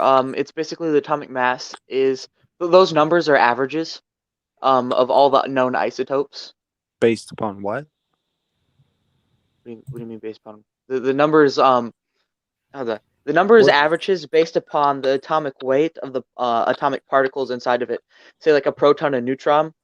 Both of those have an atomic weight of 1. An electron has a very, very, very, very small weight to it, and then that like kind of skews the number a little bit. That's why you get some crazy long decimal. Have you ever seen a proton or a neutron? Or no? Kind of like a photon. It's more an idea of a measurement than it is an actual measurement. Oh, they definitely exist. Yeah, but how we do you don't know they exist? How do you know? Because a lot of things would be really, really, really broken if they didn't. It's a great model, and I trust the model. I don't deny it. But okay, I want to get this. There's no visual. You've never seen a proton. No scientist. No. What do you call them? Zoom microscope, electron microscope guy has ever seen a proton. Okay, it's just a name given to something that validates science, which I agree with. I agree with science. It's an explanation of something we know exists, but we might not be able to see it, right? Something like that. Sure. Yes. Well, we know its properties, and we know its mass. And that's part of your interest is reactions that these things have when put in certain situations. Yeah. Right? So basically, like I was explaining earlier, the noble gases is because they have electron configurations. So basically, the heavier the element is, the more protons are in it, and protons have a positive charge. So you can get atoms that are just positively charged, but they're very radical and they don't like to be that way. So they like damage things very easily. So like oxygen, for example, if you get it separated out of like it's just pure oxygen, singlet oxygen, it is very, very positively charged and will basically suck electrons out of anything it touches. Basically burns it instantly. It's called oxidation. Yeah. Yes. That happens with fluorine. Fluorine's probably a better example of that. It's one of the most reactive. Have you ever weighed a proton? Ever? Come on. No. No, I mean it's great. It's a great question because on the periodic table of elements, it displays weights of all these things, right? All these elements. And I just want to know if science or Andrew, if he's going through this course, have you ever weighed a proton? How do we know what the weight is? I have never personally weighed a proton. I have not. I don't know if you could. I think it's more, like I'm trying to think of an analogy or a comparison to like there's a lot of things like what was the one I brought up earlier? Oh yeah, right now I'm streaming with wireless internet, so I don't have a cable hooked up to the internet, or we do in our house or whatever. But I'm saying my laptop is speaking wirelessly. It has an visually invisible connection that is allowing us to communicate right now. So that being an example of we know that the internet's working even though we can't see it, and we have ways that we describe it, but it doesn't mean that they're necessarily physically real ways. Like, I would disagree. I would disagree here. Go ahead. Sorry. No, go ahead. Elaborate. Only because there are different frequencies tested. Radio waves, as Andrew stated before, are electromagnetic waves, light waves. Okay. Yep. This has been tested, and there are certain frequencies that travel from tower to tower. And they know how far it can go before the inverse square law takes effect, and the antenna can't pick it up, and all. There's ground interference. Sure, and thank God for these folks that are doing that. So, yes, you're right, John. When you come to me on my phone, I'm like, oh, that's right, it is invisible, right? But crap. but there's if they change the frequency, if the frequency changed just a little bit and my antenna on my phone didn't quite pick it up, we'd be gone. You know what I Yeah, it mean? would be nothing. Yeah. Yeah. So there are very specific frequencies of communication that have been established, and thank God to these, um, um, you know, technological engineers, for growing on the idea of radio frequency. Yes. Something like that. But when I say, can you weigh a proton? I mean, come on. Yeah. I one time I was talking to my brother about like the way that light behaves, and we got to talking about photons. And I said, "Well, what's a photon?" And we kind of got down to an honest answer. And what a photon is the it isn't a particle the way like that. I guess the way that our minds would want to simplify it as a photon is just the smallest amount of light that we can detect at a time. Well, a photon is light. Does light have mass? It does not. So you can't weigh a proton. A photon doesn't have mass. Oh yeah, photon. Okay. So what's a proton? What's it made of? Quarks and stuff. Strings. That's the bit. That's a quote. Quarks and I know, stuff. I know. Quarks and stuff. That was a good answer. Yeah, because I quarks and stuff. It gets a little fuzzy. Cool. And what does a proton do, per se? Proton is a particle that has a positive charge. Mm-hmm. That's pretty much it. What's its honest. job? Like, what's its job? What does it do? I mean, it's super important, right? It doesn't really have a job. It just kind of exists. Exists within neutrons. No, a neutron is a different particle. But in the nuclei or whatever, the protons and nucleons, don't they exist together? The white and red dots. Not necessarily, because hydrogen could literally just be a proton, a single proton. It by could itself. be. Yeah. Okay. This is what's cool about the argument of the flat Earth. Is like when you break it all way right, Jim. Is when you break it all the way down, and Andrew. I love talking about this. Like I love Andrew to continue your study. You're going to be successful. Because there is a reason. But you're going to run into folks like us or me, who question you. And that's even better because, like Jim said, hey, when people question you, you dig deeper and you get more, you go further into your science, you go further into your knowledge, and it's a good thing.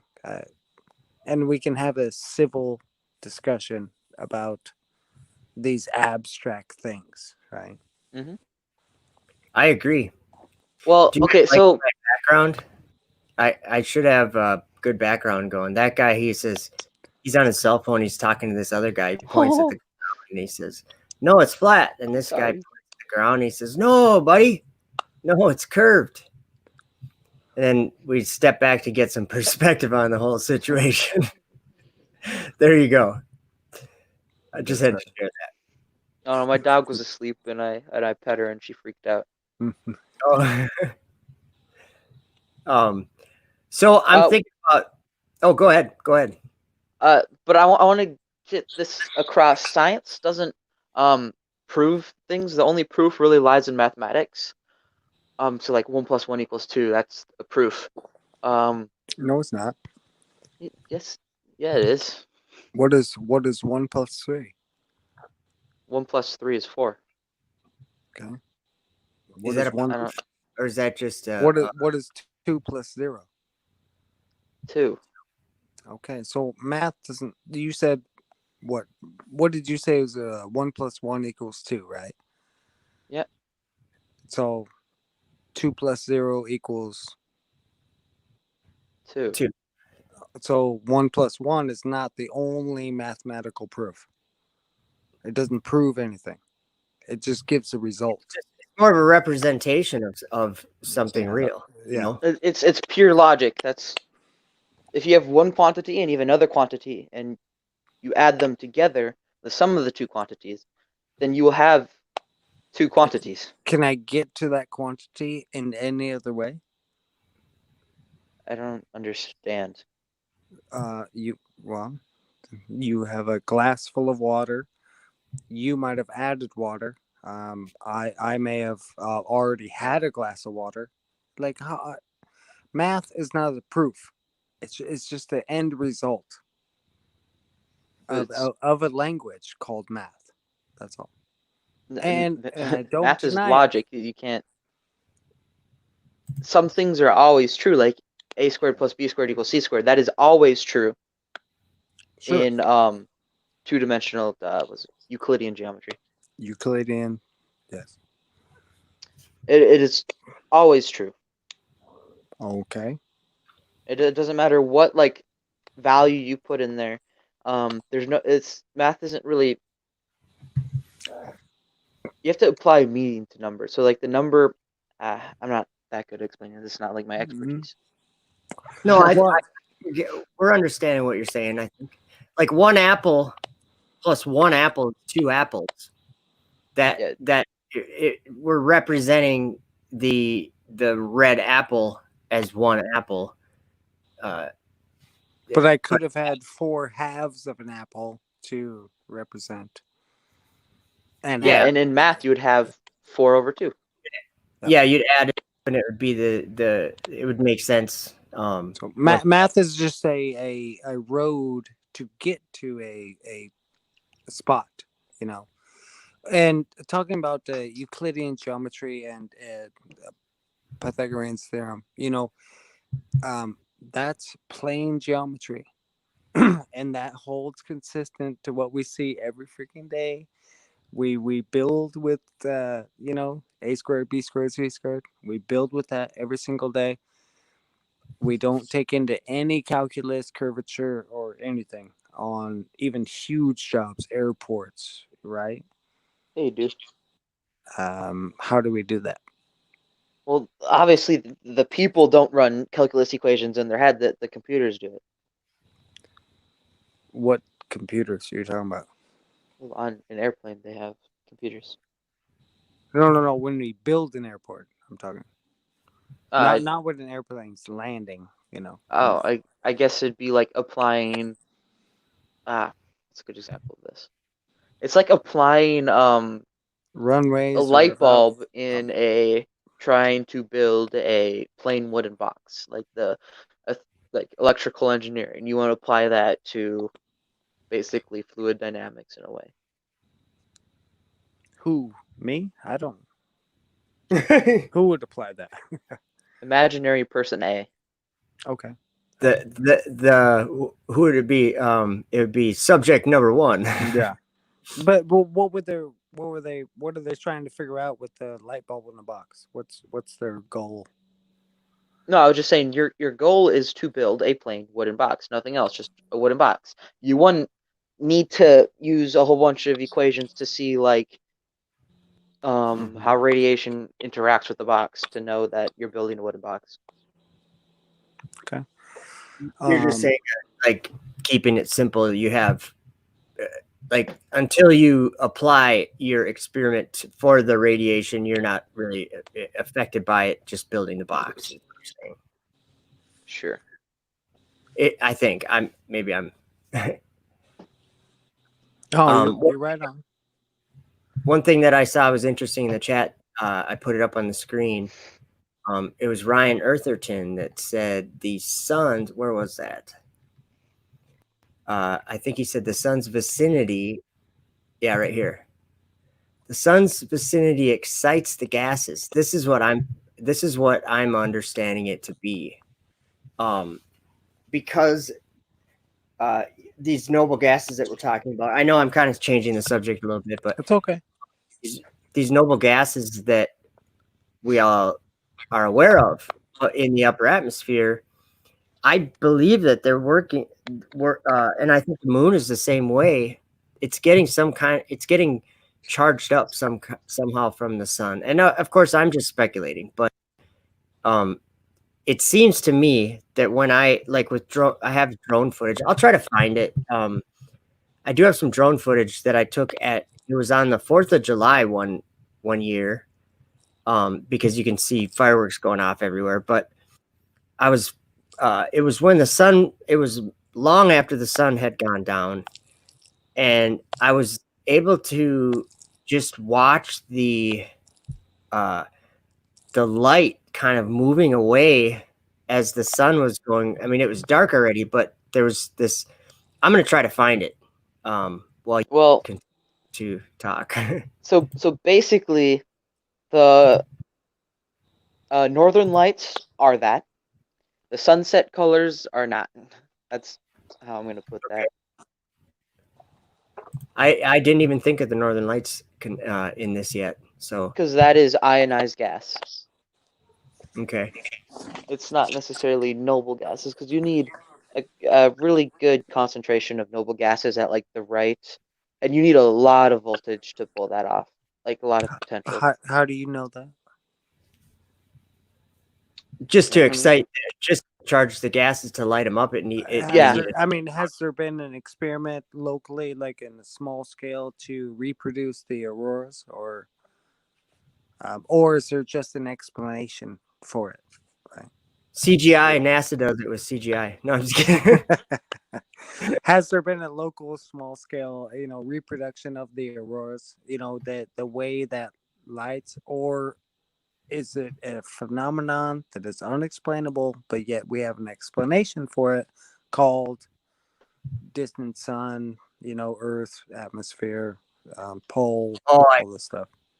Found the video, you guys. I seriously found the video. Let me it's just a cool video to watch. You know what I'm gonna do? I'm gonna get rid of myself here and get out of the picture. Check this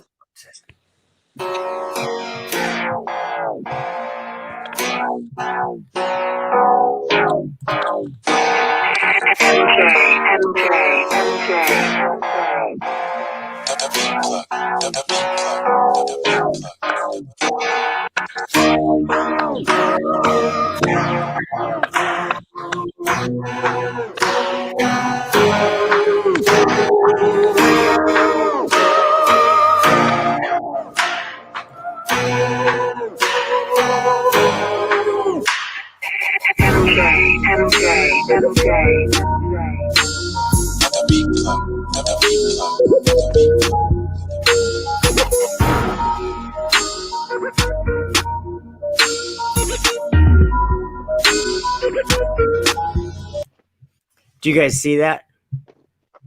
And no, I could not see it. Yeah, but I love the music, so I was just chilling. Yeah, the music was kind of cool, huh? So phase one, you can't see it, huh? No, all I can see is your icon there with the Pinocchio nose with the globe there. Oh, really? I don't even see that one, so that's kind of weird. Hey, but no worries. Don't fuck shit up. Everything's okay. Right? Let's see here. Let me try. I used bad language. Sorry. No, that's okay. It's not the end of the world. Or is it? No, I'm just kidding.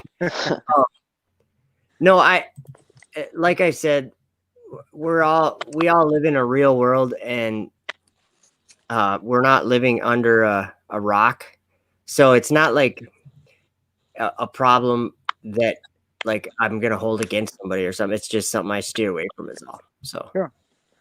And you could also say that might be your come from.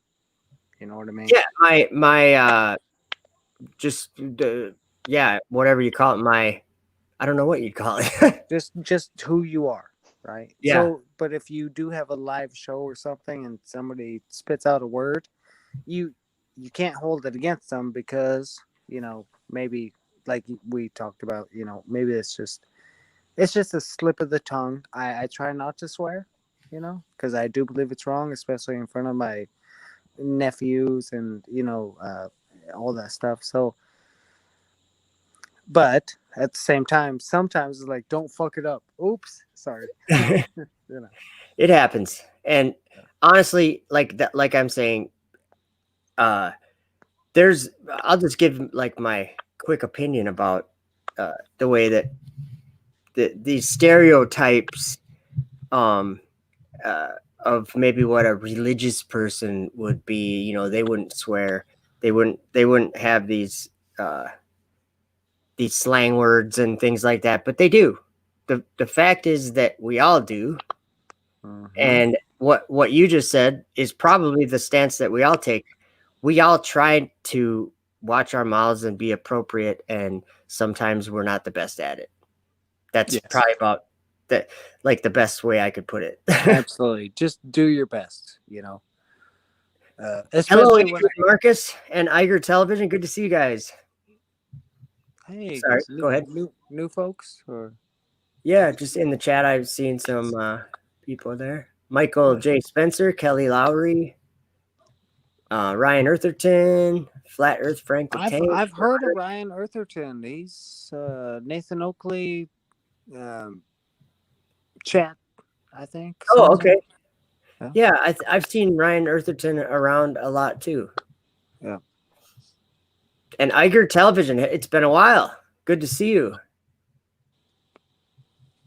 Sometimes it just sounds good, especially for me growing up. You post your link and let them join if they want. Or yeah, you know what? I'll do that right now. I'll put the link. If anyone that wants to join in, I think it's just as simple as clicking the link and then maybe putting your name in or something like that. I had to copy the link you sent and go to Safari. I don't know what the fuck Safari is, but right when I put it in, it just asked me for my username and open the link. Boom. Okay. Sounds similar to what Andrew had to do something with Chrome or whatever, I think. Mm-hmm. Yeah, I'm going to go to the bathroom quick. I'll be right back. All right. Okay. No worries. Yeah, so I just like this video. I wish you could see it, Face One. Yeah, me too, but hey, you know, it's all right. I could hear it. Yeah. You know what? I think I can do you a favor, possibly. Yeah. I can put a link to the YouTube video. And then if you click the link, I think all you'll have to do is turn your volume off, and you should be able to see. Or just send me the link in the chat. In the chat. I just put it in the chat right now. Let's see here. But I've actually got the wrong screen up. Sorry. Do it private chat, not live chat. Okay. Yep. Let's see here. How do I get to the private chat? Oh, there we are. Okay, I'm back. He's back. Okay, here it is in the private chat. Dang. Super P. Yeah, that's my bathroom's like immediately outside my door. So okay. Nice. I got it. I'm not gonna watch it right now. Heidi ho! That's awesome. Can you see that those noble gases being lit up by the sun yet? Face One? I'm just kidding. Doesn't that look like a little bit like a rainbow right there? Yeah, it sure does, doesn't it? And what happens when you scatter light? You get like a prism. Yeah, so you get a rainbow.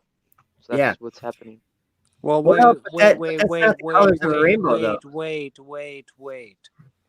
That's That's The not only reason the only reason we think that when the light scatters we get a rainbow is because we saw that little picture in our school book of Newton holding up that prism and with a light coming in and a rainbow shooting out, and they're like, yeah, that's For me, it was that's Pink it. Floyd, but okay. Yeah, or Pink Floyd, exactly. No, you can do that yourself. That's not a. I never saw the picture of Newton holding the prism in my textbook. But Andrew, what about the colors that are actually on the screen there? They're not rainbow colors. Yeah, they are. It Unless appears I'm to looking be- at something else. No, it appears to be rainbowish colors, but if you look at the actual, like those noble gases, when you light those up, like that you have in those vials, Hmm. those are the colors that we're seeing. Okay. The rainbow colors are a lot different, in my opinion. Yeah, rainbow Couldn't- bright. Yes. There would have to be a massive, and I'm talking about a really freaking large electrical source, like to the Yeah. point where it's just ridiculous. To the Uh-huh. point where it gets so hot that it heats the whole world. That's right. No, it doesn't have to do with heat. I'm just talking about like you would have light electrical is heat. storms basically. You would Light is heat. Yes. no. Yes, it is. Well, Well, the sun, okay, hold on. the hold sun on. creates heat. You're right. You're right. Light is not heat. Radiation is heat. Now I got a question for Radiation the boy. is no, it's not always light, but heat comes from when light interacts with certain things like infrared. How does light interact? Does light So have a substance? Is light a it's energy. tangible or It's energy. okay? So how can light interact with something if it's not tangible or just Doesn't it just light it up? Well, Like- you can obviously feel the heat coming off of. Like if you have a very powerful lamp, you can feel the heat coming off of the light. Hold like on, you have, hold on. You went from a powerful lamp to the sun. We're talking about the sun. Okay, I'll go back. Okay, so infrared light, it's a particle and a wave at the same time. It kind of creates its own medium to travel through. Duality. It has energy, so therefore it can Mhm. transfer momentum, even though it doesn't have mass, equals mc squared. And once it interacts with something, it Mhm. will hit it. How does it It'll either be interact? absorbed, reflected, or both. How does it interact? Like if you have a matte black surface and you have a glossy white surface, they're going to interact with light differently. Yes. Okay. Light causes that interaction between the black mat and the white surface. Light The causes surface- that. The surface metal does. or the mat. Light causes the metal or the mat to react different, even though that light is non-physical. It's you both a particle and a wave, and I think it's more that we see. Oh, it interacts. It will definitely heat up something. how does it Yeah. do that? Yeah, that's a good question. How does it do that? The particle of energy comes in, physically hits the atom. It'll either be totally absorbed, resulting in an electron jumping up energy level. So that's when you see it's ionized adding- gas. It's adding electrons, or It's not adding electrons, it's adding energy. what causes what's the energy? What's it adding? What's the energy? The light is energy. Okay, but what does it do to the atom? Is it adding protons, neutrons, electrons? No, it's just orbits? giving it Or- more energy. Just what, vibration or Some of it. okay? So it comes in, hits it, physically transfers energy to it. Some of it is Physically? absorbed. Yes, physically. Like It it has touches it. The energy has- touches it. Because it'll heat it up, so something's happening there, you know. Here's another aspect of light, though, is that and I'm gonna get biblical on you guys now. Okay. In the Bible, that's just an interesting thing that there was 6 days of creation, and it was the first day that God created light. He said, "Let there be light," and there was light, and he saw that it was good. And so he divided the darkness from the light, and he called the light day and the darkness night.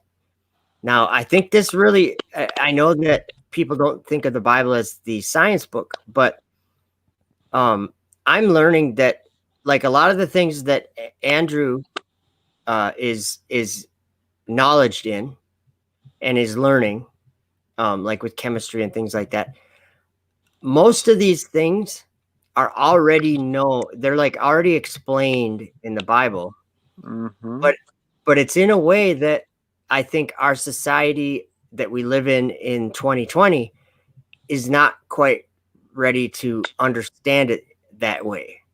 So I'm not saying that, like, I guess the word science is kind of a sticky word, because if I call the Bible the science book, then that would mean something different than the scientific community. Okay, the scientific community is just people's ideas of things, but we can do a scientific experiment and learn something from it. We can observe something and learn something from it, and that's what I would consider science, is learning about the world or learning about something simply by making observations and doing experiments and comparing different experiments to each other and results and things.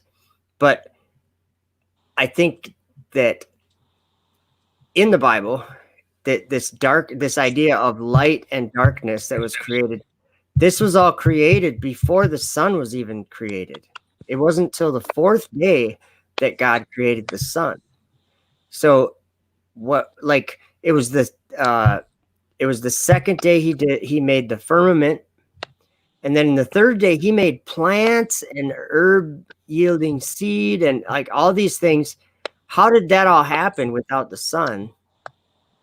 That it's just an interesting question, because the sun wasn't there for that. Like, then he made the sun, moon, and the stars on the 4th day after there was already plants that were alive, and light and darkness were already created. Yeah. So, and there's several places in the Bible when it's talking about the sun, and it specifically says the light and the sun. Mm-hmm. So it's saying it, like in the Bible, I totally get the idea that there are 2 kinds of light. I'm not saying I understand them, but I'm saying that there's just light, and then there's also the sun, which obviously is a light, Yep. So it's just interesting. It's 100% interesting. Go ahead, Andrew.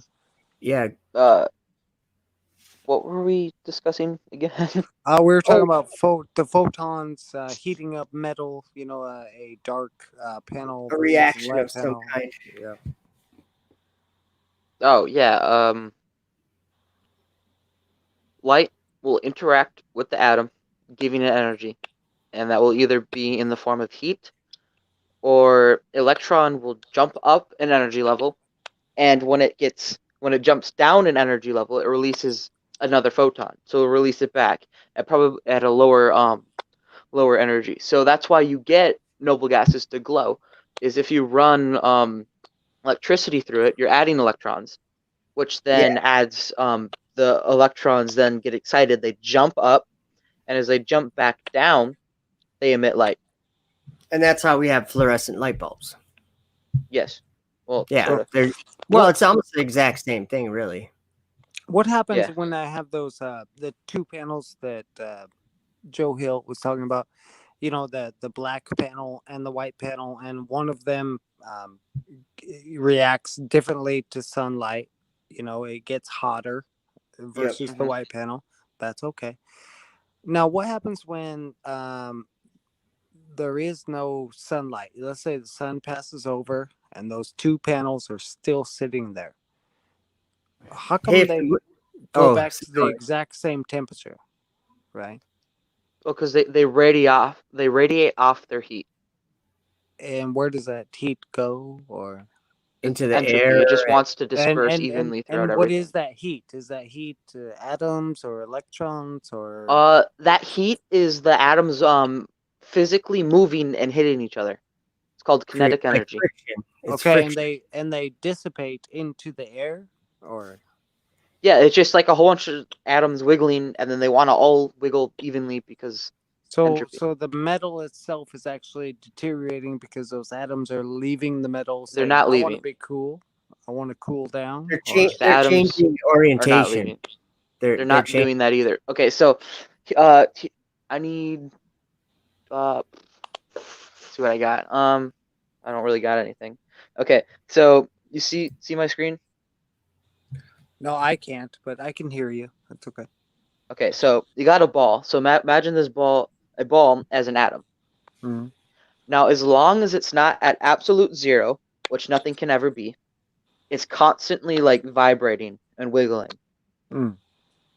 And then if there's an atom next to it, let's say vibrating a little bit more, because that manifests in the form of heat. That's what heat is. If you touch something, the atoms are they're moving different speeds. It's So not that's flame or no, it's flame is a chemical reaction heating So giving energy off. You said that sunlight is you said heat that is atoms moving. So Mhm. when sun hits me, it's my skin atoms are just moving around a lot. Yes. Okay. I'd like to point out that to me this seems completely theoretical as far as I'm only just being honest. I'm not saying honest. Let's not be honest. true. Yeah, we're getting deep into theoretical. Well, No, and this is not textbook. this is not theoretical stuff. So Yes, this is how a rubber band works. For example, No. it works around this. Okay. Gonna go into a little bit of polymer stuff. So Okay. you know polymers are a whole bunch of chains of molecules, Mhm. right? No, we don't know because that, but we've been they're told just that. no, rubbers. they are chains of molecules. They are that structure. We can know the structure of them. Okay. And you can recreate them, right? Yeah, that's what chemical engineering does. Cool. You predict and build new polymers and stuff. Yep. So you got a whole bunch of these chains. So imagine them like strings of atoms. They're all bonded together.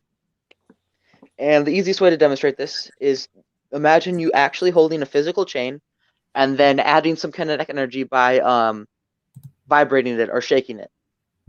Now that chain, instead of being fully extended, will shorten because it's the kinetic energy is like vibrating. Now in a rubber band, that's what's happening. They're at like their comfortable state, so they're relaxed. If you pull on that adding force, you physically tighten the polymer strands so that they become stiff. Now they want to go back to the original place by the kinetic energy. So when you release it, they're always trying to go back to the relaxed chain state. That's basically how a rubber band works. That's any material. Why would a polymer in any sense just be in a relaxed state? Shouldn't it always be trying to It's polymerize? I don't know what that means. Okay. What is the relaxed state of a polymer? It depends on what type of polymer. I mean, the relaxed state is just it being itself with the lowest amount of energy possible. It being itself. Okay. Now, where are these polymers found? Like, how do we know to make a rubber band? Where are these polymers found? You have to make trees. There you yeah, go. you can get polymers and trees and stuff From nature. Yeah, right. Pretty much nature, right? Nature already created you can that synthetically make polymer. them. Sure. Yeah, but you need nature to make anything synthetic. That's right, because you have to know first what to make later. That's right. Not necessarily.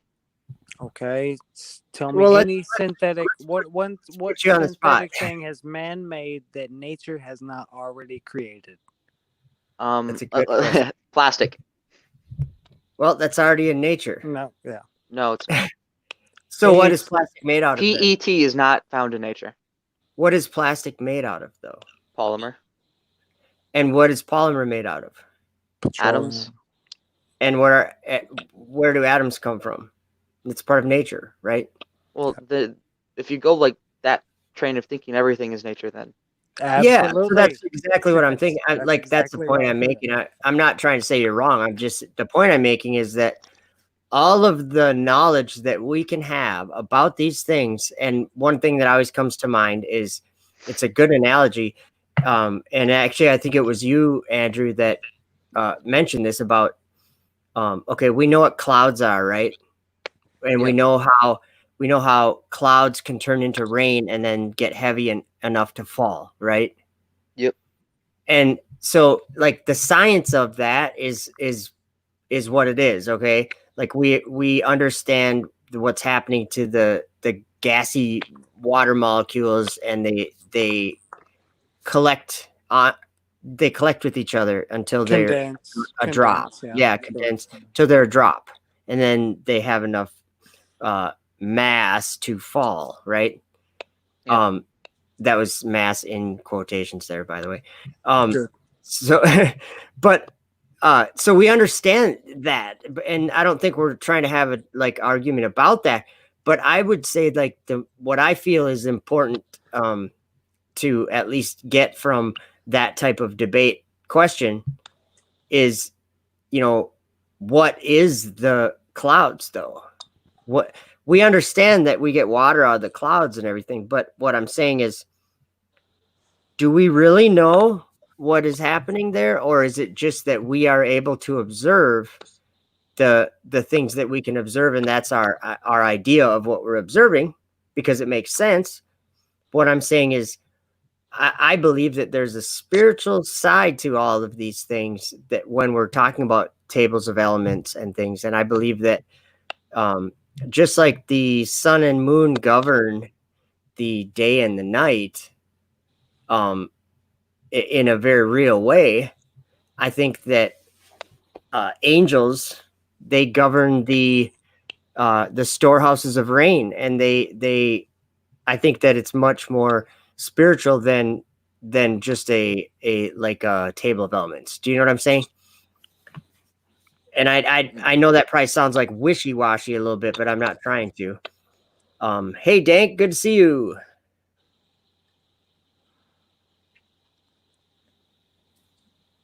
Hey, that's a good point, Roderick. I like that. Roderick says, great point. All we are able to build can cause many to reject the chief cornerstone. We are using his stuff and claiming we are God's. I can see that, and it's not like we're trying to. I just see that. I see that that's like natural for us in this world to feel like we have a lot of knowledge about these things. And even if we do, you know what I'm saying? Here, let me give you another example.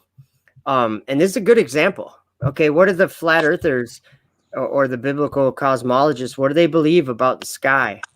What do they believe that the sky is made of? Water. And simply because one of the biggest reasons is because it's in the Bible, that same second verse that I keep bringing up is, there was darkness upon the face of the deep, and the Spirit of God moved upon the face of the water. So right away in that second verse, it's talking about God is above some waters that are above where we live. And if in Psalm 18, it says that those are dark waters and thick clouds of the skies.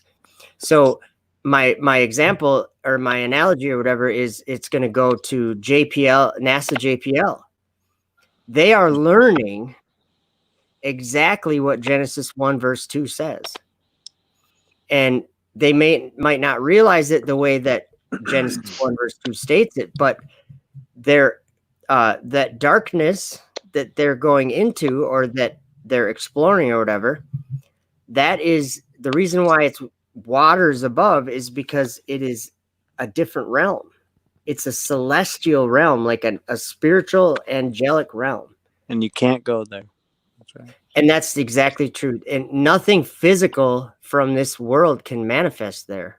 So when we look up and we see all these satellites and we see the space station, I think what we're seeing is men attempting to attempting to be gods, and just like Lucifer, trying to ascend into heaven. But I think that it's the dark waters. They're just calling it dark matter. They just have a different term for the same thing. Like they're like, it's invisible, but we know that they're there because when we look through them, we can see the effects of looking through them. But we can't actually see them. We might see lights. We can just see the lights up in the sky that we call stars and planets.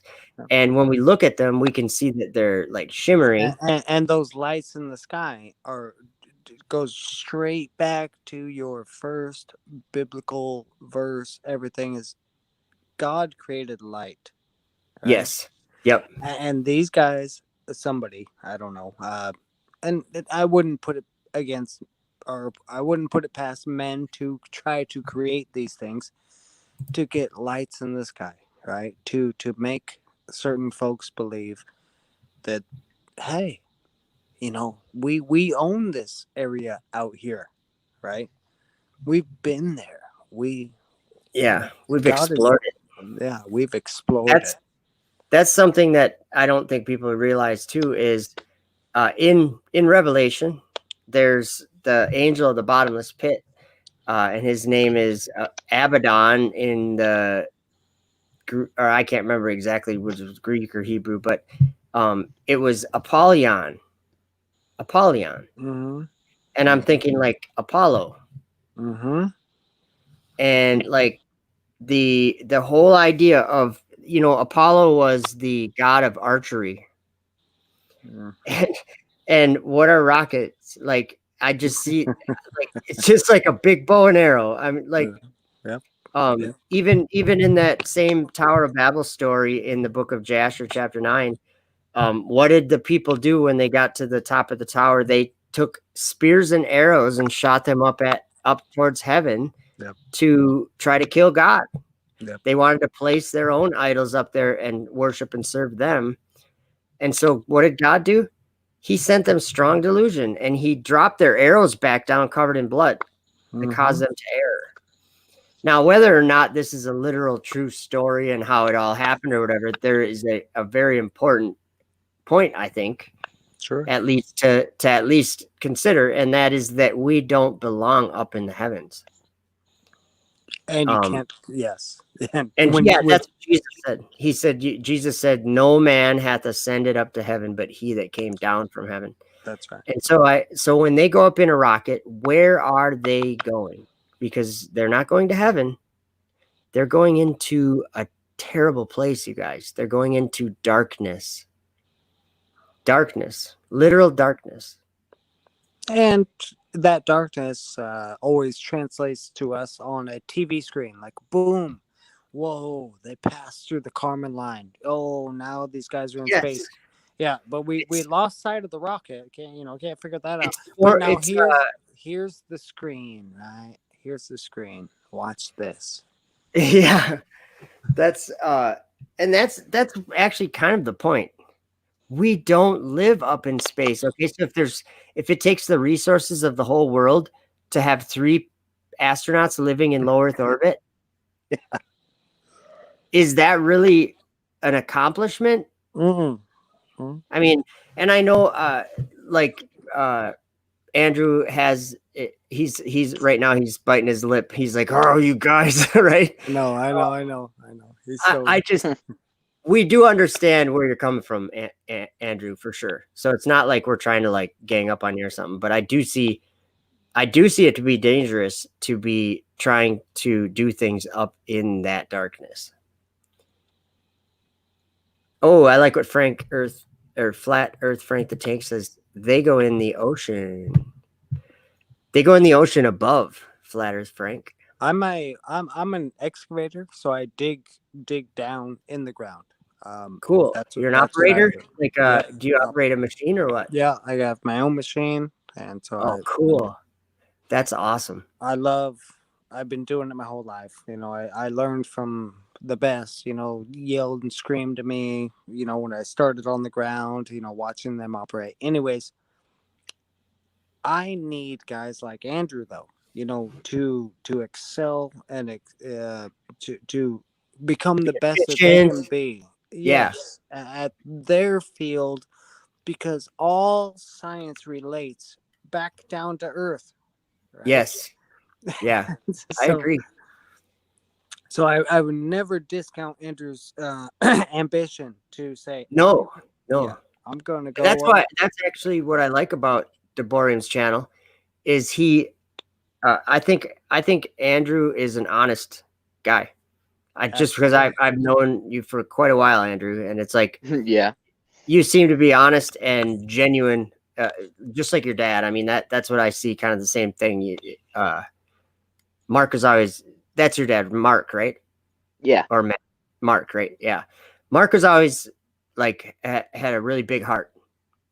I remember that from back in wrestling. I can kind of see the same thing with you. So, but yeah, like Face is saying, the stuff you're learning, Andrew, is definitely useful stuff for everything we do in this world. 100%. But I think we have to be careful, though. Is all I'm saying. We have to be careful with what there should be a limit to some of our what we want to be doing. Do you know what I'm saying? If maybe I'm not making sense. Basically, we shouldn't be ascending into heaven or trying to.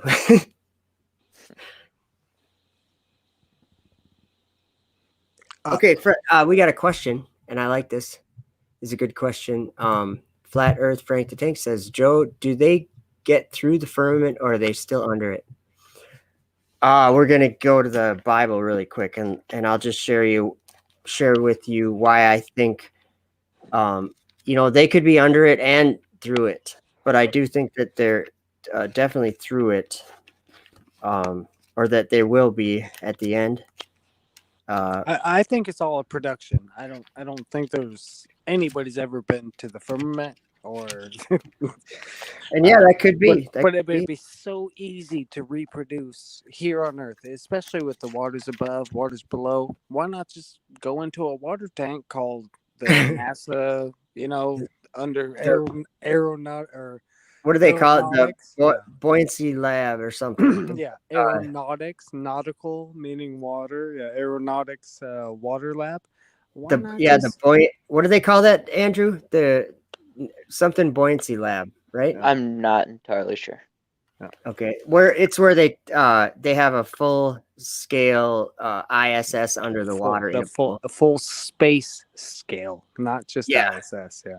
Yeah, and that's where they practice all their spacewalks before they go up there. So, it's called the something buoyancy lab. Yeah. I can't remember what it's called, but so in Ezekiel, I'm just going to share a couple verses really quick. There's a couple of things that are said that are quite interesting. First, let me preface it by saying, do we know where God's throne is? According to the Bible, it's above the earth, right? In heaven. That's where he sits above the circle of the earth, and looks down on us like grasshoppers in a tent to dwell in, like he's above us, like in a literal sense, up and down wise. And that's, I believe, where his sanctuary is the heavens. And he says in Ezekiel 5, verse 11, it says, "Wherefore, as I live, saith the Lord God, surely because thou hast defiled my sanctuary with all thy detestable things, with all thine abominations, therefore will I also diminish thee, neither shall mine eyes spare, neither will I have any pity." And then in chapter 7, the Lord's, he keeps saying, "An end is come upon the four corners of the land. Now is the end come upon thee, and I will send my anger upon thee, and judge thee according to thy ways, and will recompense upon thee all thine abominations." And then verse 20, this is where it gets kind of interesting, and I'm reading this verse in response to Frank, sorry, I keep saying that, Flat Earth Frank the Tank's question. Do they get through the firmament, or are they still under it? So it says, As for the beauty of his ornament, he set it in majesty, but they made the images of their abomination and of their detestable things therein. Therefore have I set it far from them, and I will give it into the hands of the strangers for a prey, and to the wicked of the earth for a spoil, and they shall pollute it. My face will I also turn from them, and they shall pollute my secret place, for the robbers shall enter into it and defile it. And then in Psalm 18, it says that God made darkness his secret place. Hey, Joe. Yeah. Can I ask you? And this might be a Andrew point of view. What version of the word are you reading? That was the King James version. Whose version? King James version, the Okay. KJV. Who is King James? It, what was it? 16. I have a 1611 version too. Cool. It's just a translation. Is King James a man, right? Yeah, King James is a man. Okay. So this will tie in right to the globe earth argument that, you know, if you read a version of a man's story, we're doing nothing different than arguing against their science story, right? Yeah, that's why it's a matter of faith. Yeah. That's why it's actually a belief that I have. And Absolutely. Okay. so I'm totally willing to say, yeah, it's a belief. And Andrew knows that I believe. I mean, a lot of the stuff I say, I know Andrew's just like keeping quiet because he's like, it ain't worth saying nothing. But I know that Andrew, you're well aware that it's a belief that I have. What I brought up to you there is not an argument. It's just like it's a realization. Yeah. It's a version of God's word, right? It's and I believe that that God's word is always going to be the same, even if men translate it. Have you read different Bibles? Have you read different texts? Definitely. And I kind of like any of the verses that I'm reading. I'm usually go to Bible Hub and I'm looking at the Greek and Hebrew of translations. Yeah, because there are, like, even in this Bible that I'm reading right now, the King James, I found kind of a huge translation error in Revelation. In Revelation chapter 12 and 13, there's at the beginning of chapter 13, it starts out with a phrase that should be in chapter 12. Mm-hmm. And that I found that out by looking at the Greek. It says, and I stood upon the sand of the sea and saw a beast rise up out of the sea. Mm-hmm. What it should actually say is, I saw a beast rise up out of the sea. That's how it should start, because if you look at the Greek, verse 17 in chapter 12, it says, and the dragon was wroth with the woman and went to make war with the remnant of her seed, which keep the commandments of God and have the testimony of Jesus Christ. And he stood upon the sand of the sea. So that was talking about the dragon. Mm-hmm. But in the King James version, they mistranslated it and put it into the first sentence of chapter 13 and said that rose up. Little things like that. But I think that as far as I think that because we have Bible Hub and Bible Gateway and all these resources now, that it's really hard for us to not be able to find these translation errors. I'm gonna have to be the critic again, like I was being critical of Andrew. Right? Hey, that's great. That's how we learn, right? You said we have all these resources now, right? You know, yes. To double check yourself on the translation or whatever. Who controls that double check, right? Like, how do you? Well, know? I think it's I know exactly what you're saying. Like, is that it gets spicy? It gets a little bit spicy. Oh, for sure. I think like Bible Hub, for instance, you're saying like someone owns that and someone puts that content on those pages. That's right. Yeah. Yes, I agree.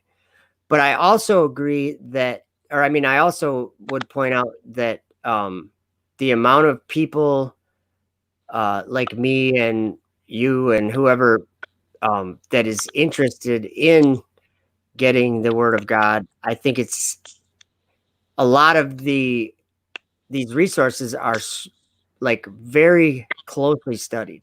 Do you know what I mean? Criticized for sure. Criticized, that's a better word. Yes, Yeah. criticized. And I think that, like, I'm just trying to think of an example, like I always am. If I just came out on my YouTube channel and said something just, crazy off the wall, like Earth is flat. No, I'm just kidding. Something like, something like smoking cigarettes improves the health of your lungs or something like that. Yes. Yeah. It wouldn't be taken as valid information by anybody that is part of our society. That What if you said that smoking cigarettes doesn't cause cancer, lung cancer, right? that would be less controversial. Wow, But but you'd have a huge whoa, right? it would be a big war. Yeah. Yeah. No, what I'm saying is that if I go and I make a statement that's blatantly false, there's going to be very few people that are willing to take that seriously because it's so easy to. And the same with Bible verses, right? Yes. So what I'm saying is, when there's hundreds and hundreds of people or thousands of people that are using these resources that we do have, I think it's very hard for the resources to not be accurate because there's so much input. Yeah. Joe, have you ever traveled to France or Europe? Let's just say Europe. Nope. Continental. Okay. Nope. I've only been in the US. Do you know the Bible they read at all, or? I guess that's Europe is the huge. Let's just say. What do you call it? Just where religion came from, let's say. Oh, okay. So have you ever read a Spanish Bible translated into English? No, I haven't. How about a German Bible? Nope. Translated. Okay. How about a Polish Bible? Nope. Just the right. the. So there's so many different written texts there. Well, I think it would be more like a canon of compiled books. Generally, that would be like if you're in a different country, or like I know the Ethiopian text or Bible still has the Book of Enoch in it, things like that. Yeah.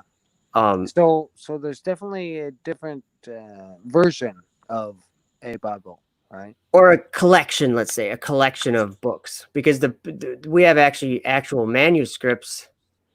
Well, I talk like I'm part of it. We.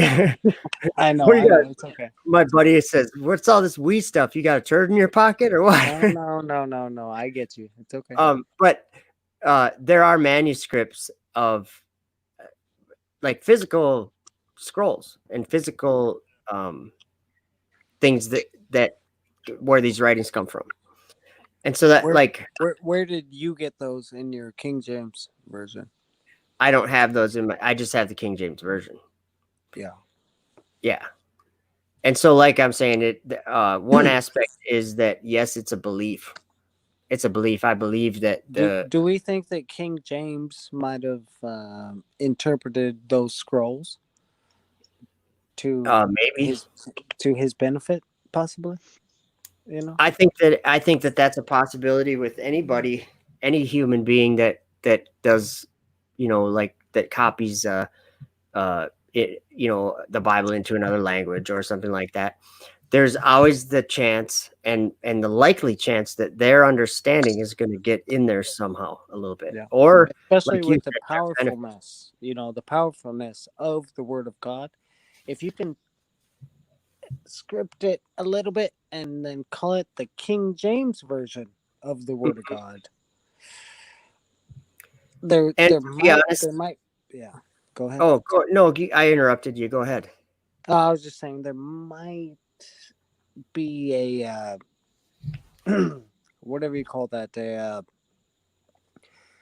Look, man, if I was King James and I had the Word of God in front of me and I could rewrite it, I'm gonna do it. Yeah. You know, to I guess, to gain the power of the people. You know, just to and I gain their understand that. acceptance. Yeah. I understand that, but I guess what I would say is that the like we really study these things deep. Like as far as like even Yeah, but you can't go that far back. You can only we go can far as back as King James. That's it. well, no. There's so many different like texts that are, I mean, just an example is the Book of Enoch. That's just an example of When like our did you first Charles, hear when did you first hear the Book of Enoch in your whole life of biblical studies, all that stuff? probably, I don't know. I mean, I probably heard of it a long time ago, but I didn't read it till about 5 years ago. Okay, yeah, that's same with me. Right, it came up. This Book of Enoch popped up 5 years ago. Where did it Yeah, come from? you know what? That's the first page of the Book of Enoch, the first chapter. Let me read something. Which is about the time of flat Earth too, right? Popped up about 5 years ago. Well, it's been around though for a long time. So is flat Earth, yeah. But oh yeah, that's true. Let me see here. Where's in the first chapter here? Look what it says here. Yeah. Hey guys. Oh yeah. I'm gonna actually head out. So. All right. Yeah. Oh, sorry, Andrew. We're totally. It's all good. No, you're good. Sorry, I just have to Um, get up early tomorrow. So. Okay. Oh, hey, you got good one of those conversation, jobs Andrew. or something, don't you? I'm just kidding. Sorry for any, if I was abrupt or disrespectful at all. I don't mean that. I love talking to fellows like you. Yeah, it was. Yeah. I enjoyed it greatly. We should do this like again sometime. Oh, for sure. And yeah, this was kind of like a test for me to make sure that all this is working. But yeah, we can do a debate anytime. I'm willing and get No other people debates. here too. So No debates. We don't need to debate, right? or I guess that's just the formal word that conversation. How about that? Okay. Very good. Very good. Thank you, Andrew, for hanging out for sure. And I'll put a link to Deborium's channel and Face One if you want. I can do the same once this broadcast is over. I'll put it in the description or something. Okay, cool. Yeah, if you know anyone too that wants to talk to me, they can. So awesome. Well, thank you, Deborium, and once again, it was a pleasure to talk with you and get your input on things. same as well. Well, take care. Take care. Have Yes, a good sir. one. Yes, sir, Andrew. Good night. Thank you. Nice to meet you. Andrew's awesome. Yeah, good man. Yeah, as far as the Book of Enoch, it says in here in verse 2 that it's like the second book or second verse in the whole book. And he took up his parable and said, Enoch, a righteous man whose eyes were opened by God, saw the vision of the Holy One in the heavens, which the angels showed me. And from them I heard everything, and from them I understood as I saw, but not for this generation, but for a remote one, which is for to come. Where are you reading this? This is the R.H. Charles version of the Book of Enoch. How are you reading it? Is it a book or on the internet? Or?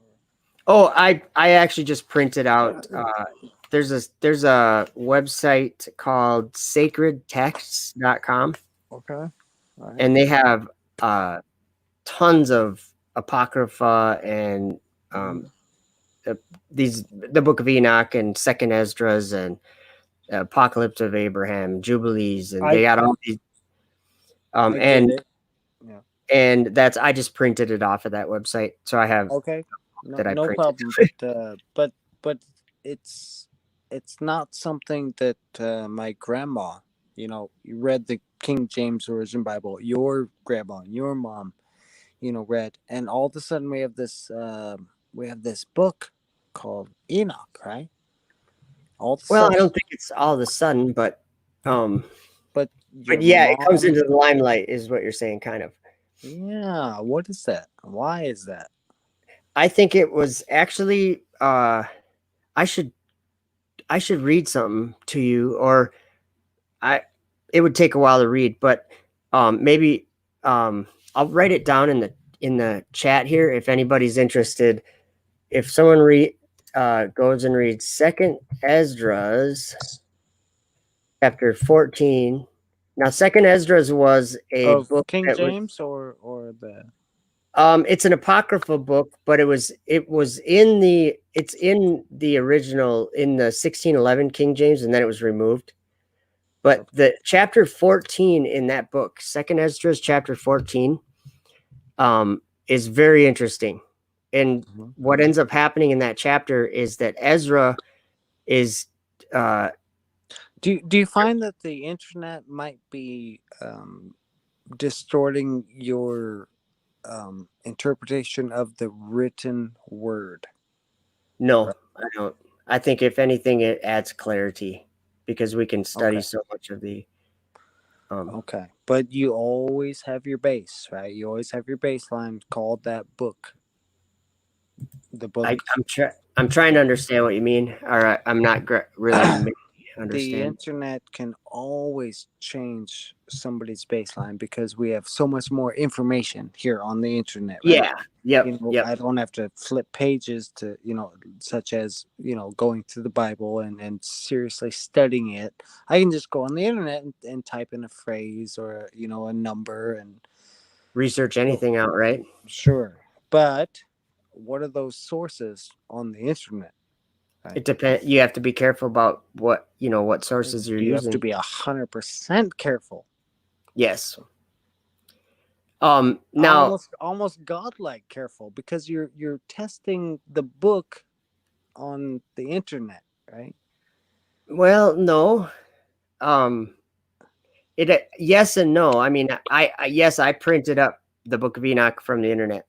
Mm-hmm. But let me just see when this R.H. Charles is, because I don't know when.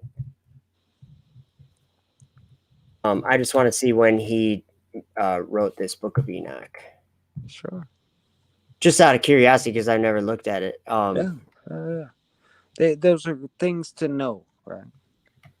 Yeah, and there's all like, to be honest, there's information in the stories that's even more convincing than, like, because we're kind of, me and you right now are kind of talking about, like, is it valid and the information. Well, if the book is valid, you should never go to a government source internet to confirm the book, right? No, you have to go, the Holy Spirit confirms the book. He's the witness. Right. That's right. So, and that's what I've learned. I can give you an example of something that's quite amazing that I don't know, you might not have considered before. But you're familiar with the Book of Revelation, I'm sure. Yeah, I've heard of it. Yeah. And in that book, John, it's like a vision, and John sees all these things that are going to happen in the future. Mm-hmm. And one of the things he saw is this beast going up out of the earth, and it was it had two horns like a lamb, and it was speaking like a dragon. And then he saw it make fire come back down from heaven onto the earth in the sight of men. Mm-hmm. And seems like just kind of a whatever, just as part of a story or something. But then all of a sudden, in 2015, Elon Musk sends up this Falcon 9 rocket, and in 2015 they successfully landed the booster back on the earth again, using fire to arrest its velocity when it's falling back to earth. And I'm like, the dragon. yeah. And I'm going, okay. And what does it say in Revelation? It says he deceived the world by the means of those miracles that he had power to do. Okay. Now, what if the folks that are trying to control us are using the words of a an old script, an old text, not the internet. They're using old script. They're trying to like to act it out. replicate exactly what it has. I think it's more been likely said, that it's, right? I think it's more likely that it's just being fulfilled. Sure. And the reason why I can say that is because man it's- is trying to fulfill. Satan is trying to fulfill the word, or right? he's just fulfilling it. Like because what happens in Revelation is this basically the sky falls down to the ground. Yeah. And I think it's Dragon that does it. So SpaceX Dragon, I think it's like, Excuse me. I don't think it's men trying to act out the scriptures because they're not even aware of the script. Like, go ask Elon Musk about the book of Revelation. He's got no idea what it is. Doesn't matter, man. He's part of the system, right? Well, I think he's actually the son of perdition because he's doing the things that he's doing. But I guess that's what I was saying is that the fulfillment of some of these things is enough to be like, oh, wow, that's very accurate. You know what I mean? Very, very true. So let's get back to my earlier issue is when we look at the book of Enoch or anything else that we find on the internet, you know, if it's not the book that we read, it's not, you know, the most. I just don't know. You mean like it's not the Bible, maybe, or is that what you're saying? Yes, if it's not the written word, because the internet is written by man, right? And we watched Elon fucking land his rocket on the internet, right? You watch it on TV or the internet, you know, or in real life. I haven't, but exactly, and nobody else did, yeah, because it's out in the ocean. Well, no, they land it right back in Cape Canaveral. People watch it all the time. People do what? People watch it all the time. There's Where every time that they watch it. Oh, yeah. Okay. They watch. They're close enough to watch. Yeah, there's tons of footage of it all over the place. Maybe I should let me just grab a video on you, or let me go to YouTube really quick, and I'll do a desktop or a screen share. I'll just type in. Yeah, no rocket ever fucking landed from, you know, coming down. No. No, and see that's the whole story in Revelation. That is the story in Revelation is that they do come down and land, but it's only a deception. Exactly. It's a satanic miracle that's being performed. Yep. The dragon landed. Yep. Yeah, or it's actually the falcon, but yeah. Oh, sorry.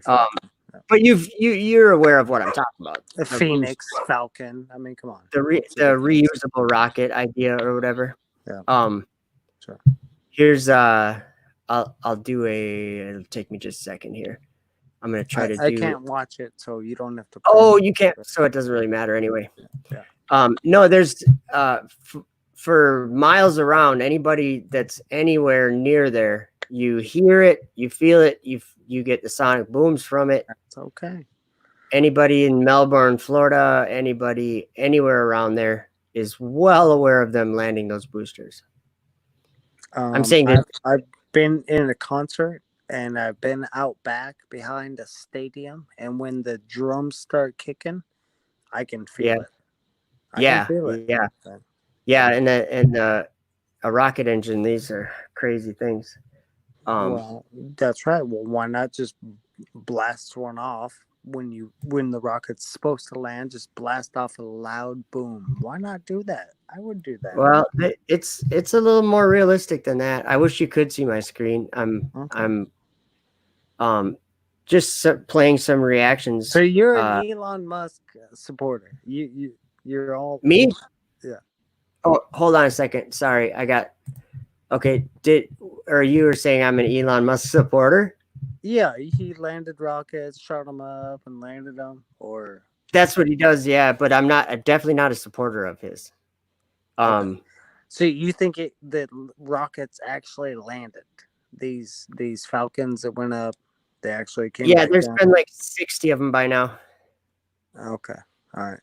And it's not really it's something that Is it if you're on, clear that they landed, or is there lots yeah, of it's very, cutouts? Or no, it's very clear. It's just tons of amateur footage, tons of it, of people just going and watching these things fall out of the sky. okay, And so I'm not saying that it's like, okay, you have Merlin engines and you have RCS thrusters and you have grid fins, and somehow you can make these big 230-foot tall booster land like a pencil standing up. To me, that's not real. But when I read the book of Revelation, I'm getting the idea that it's physically real, but it's only because Satan's doing it. okay, Satan's Right. giving him the power to do it. that's right. So it's literally a supernatural, what would be the word? Like, Phenomenon. yeah, and it's like a hijack. Yeah. It's like a hijack of our reality. Okay. And doing a miracle that otherwise couldn't be done, and it basically it's wizardry. Mm-hmm. But yeah, crazy stuff. I've actually had a good time conversing with you. It's been fun. I'm glad Roderick got you in here. Oops. Do I still got you there? I think I just lost him.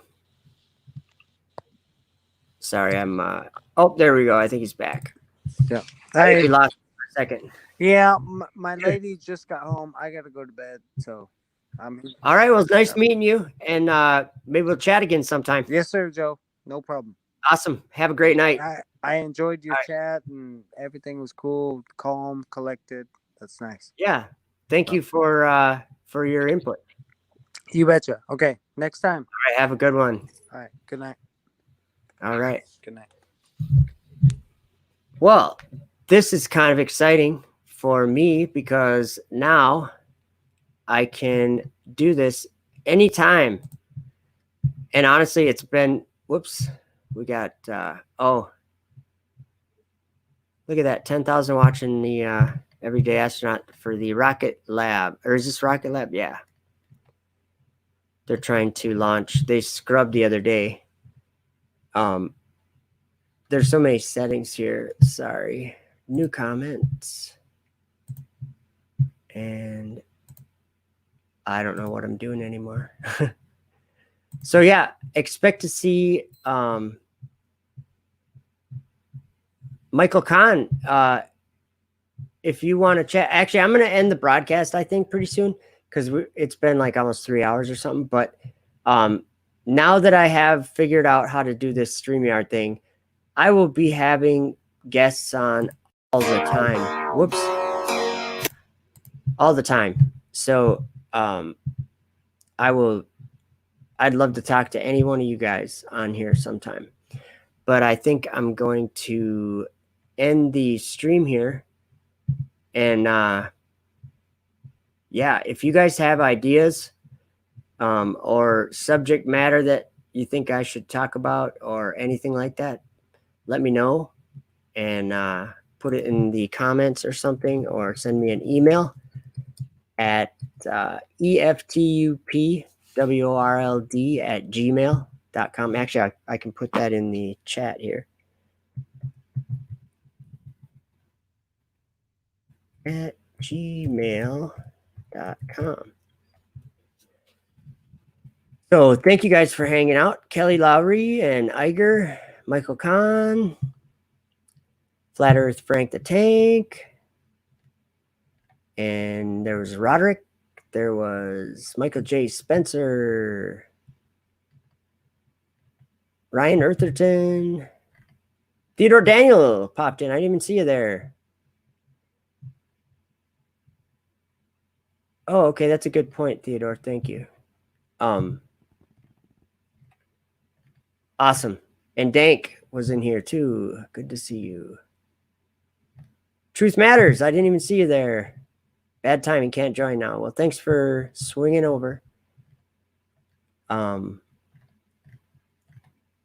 Yeah. So, and Adrian Marcus.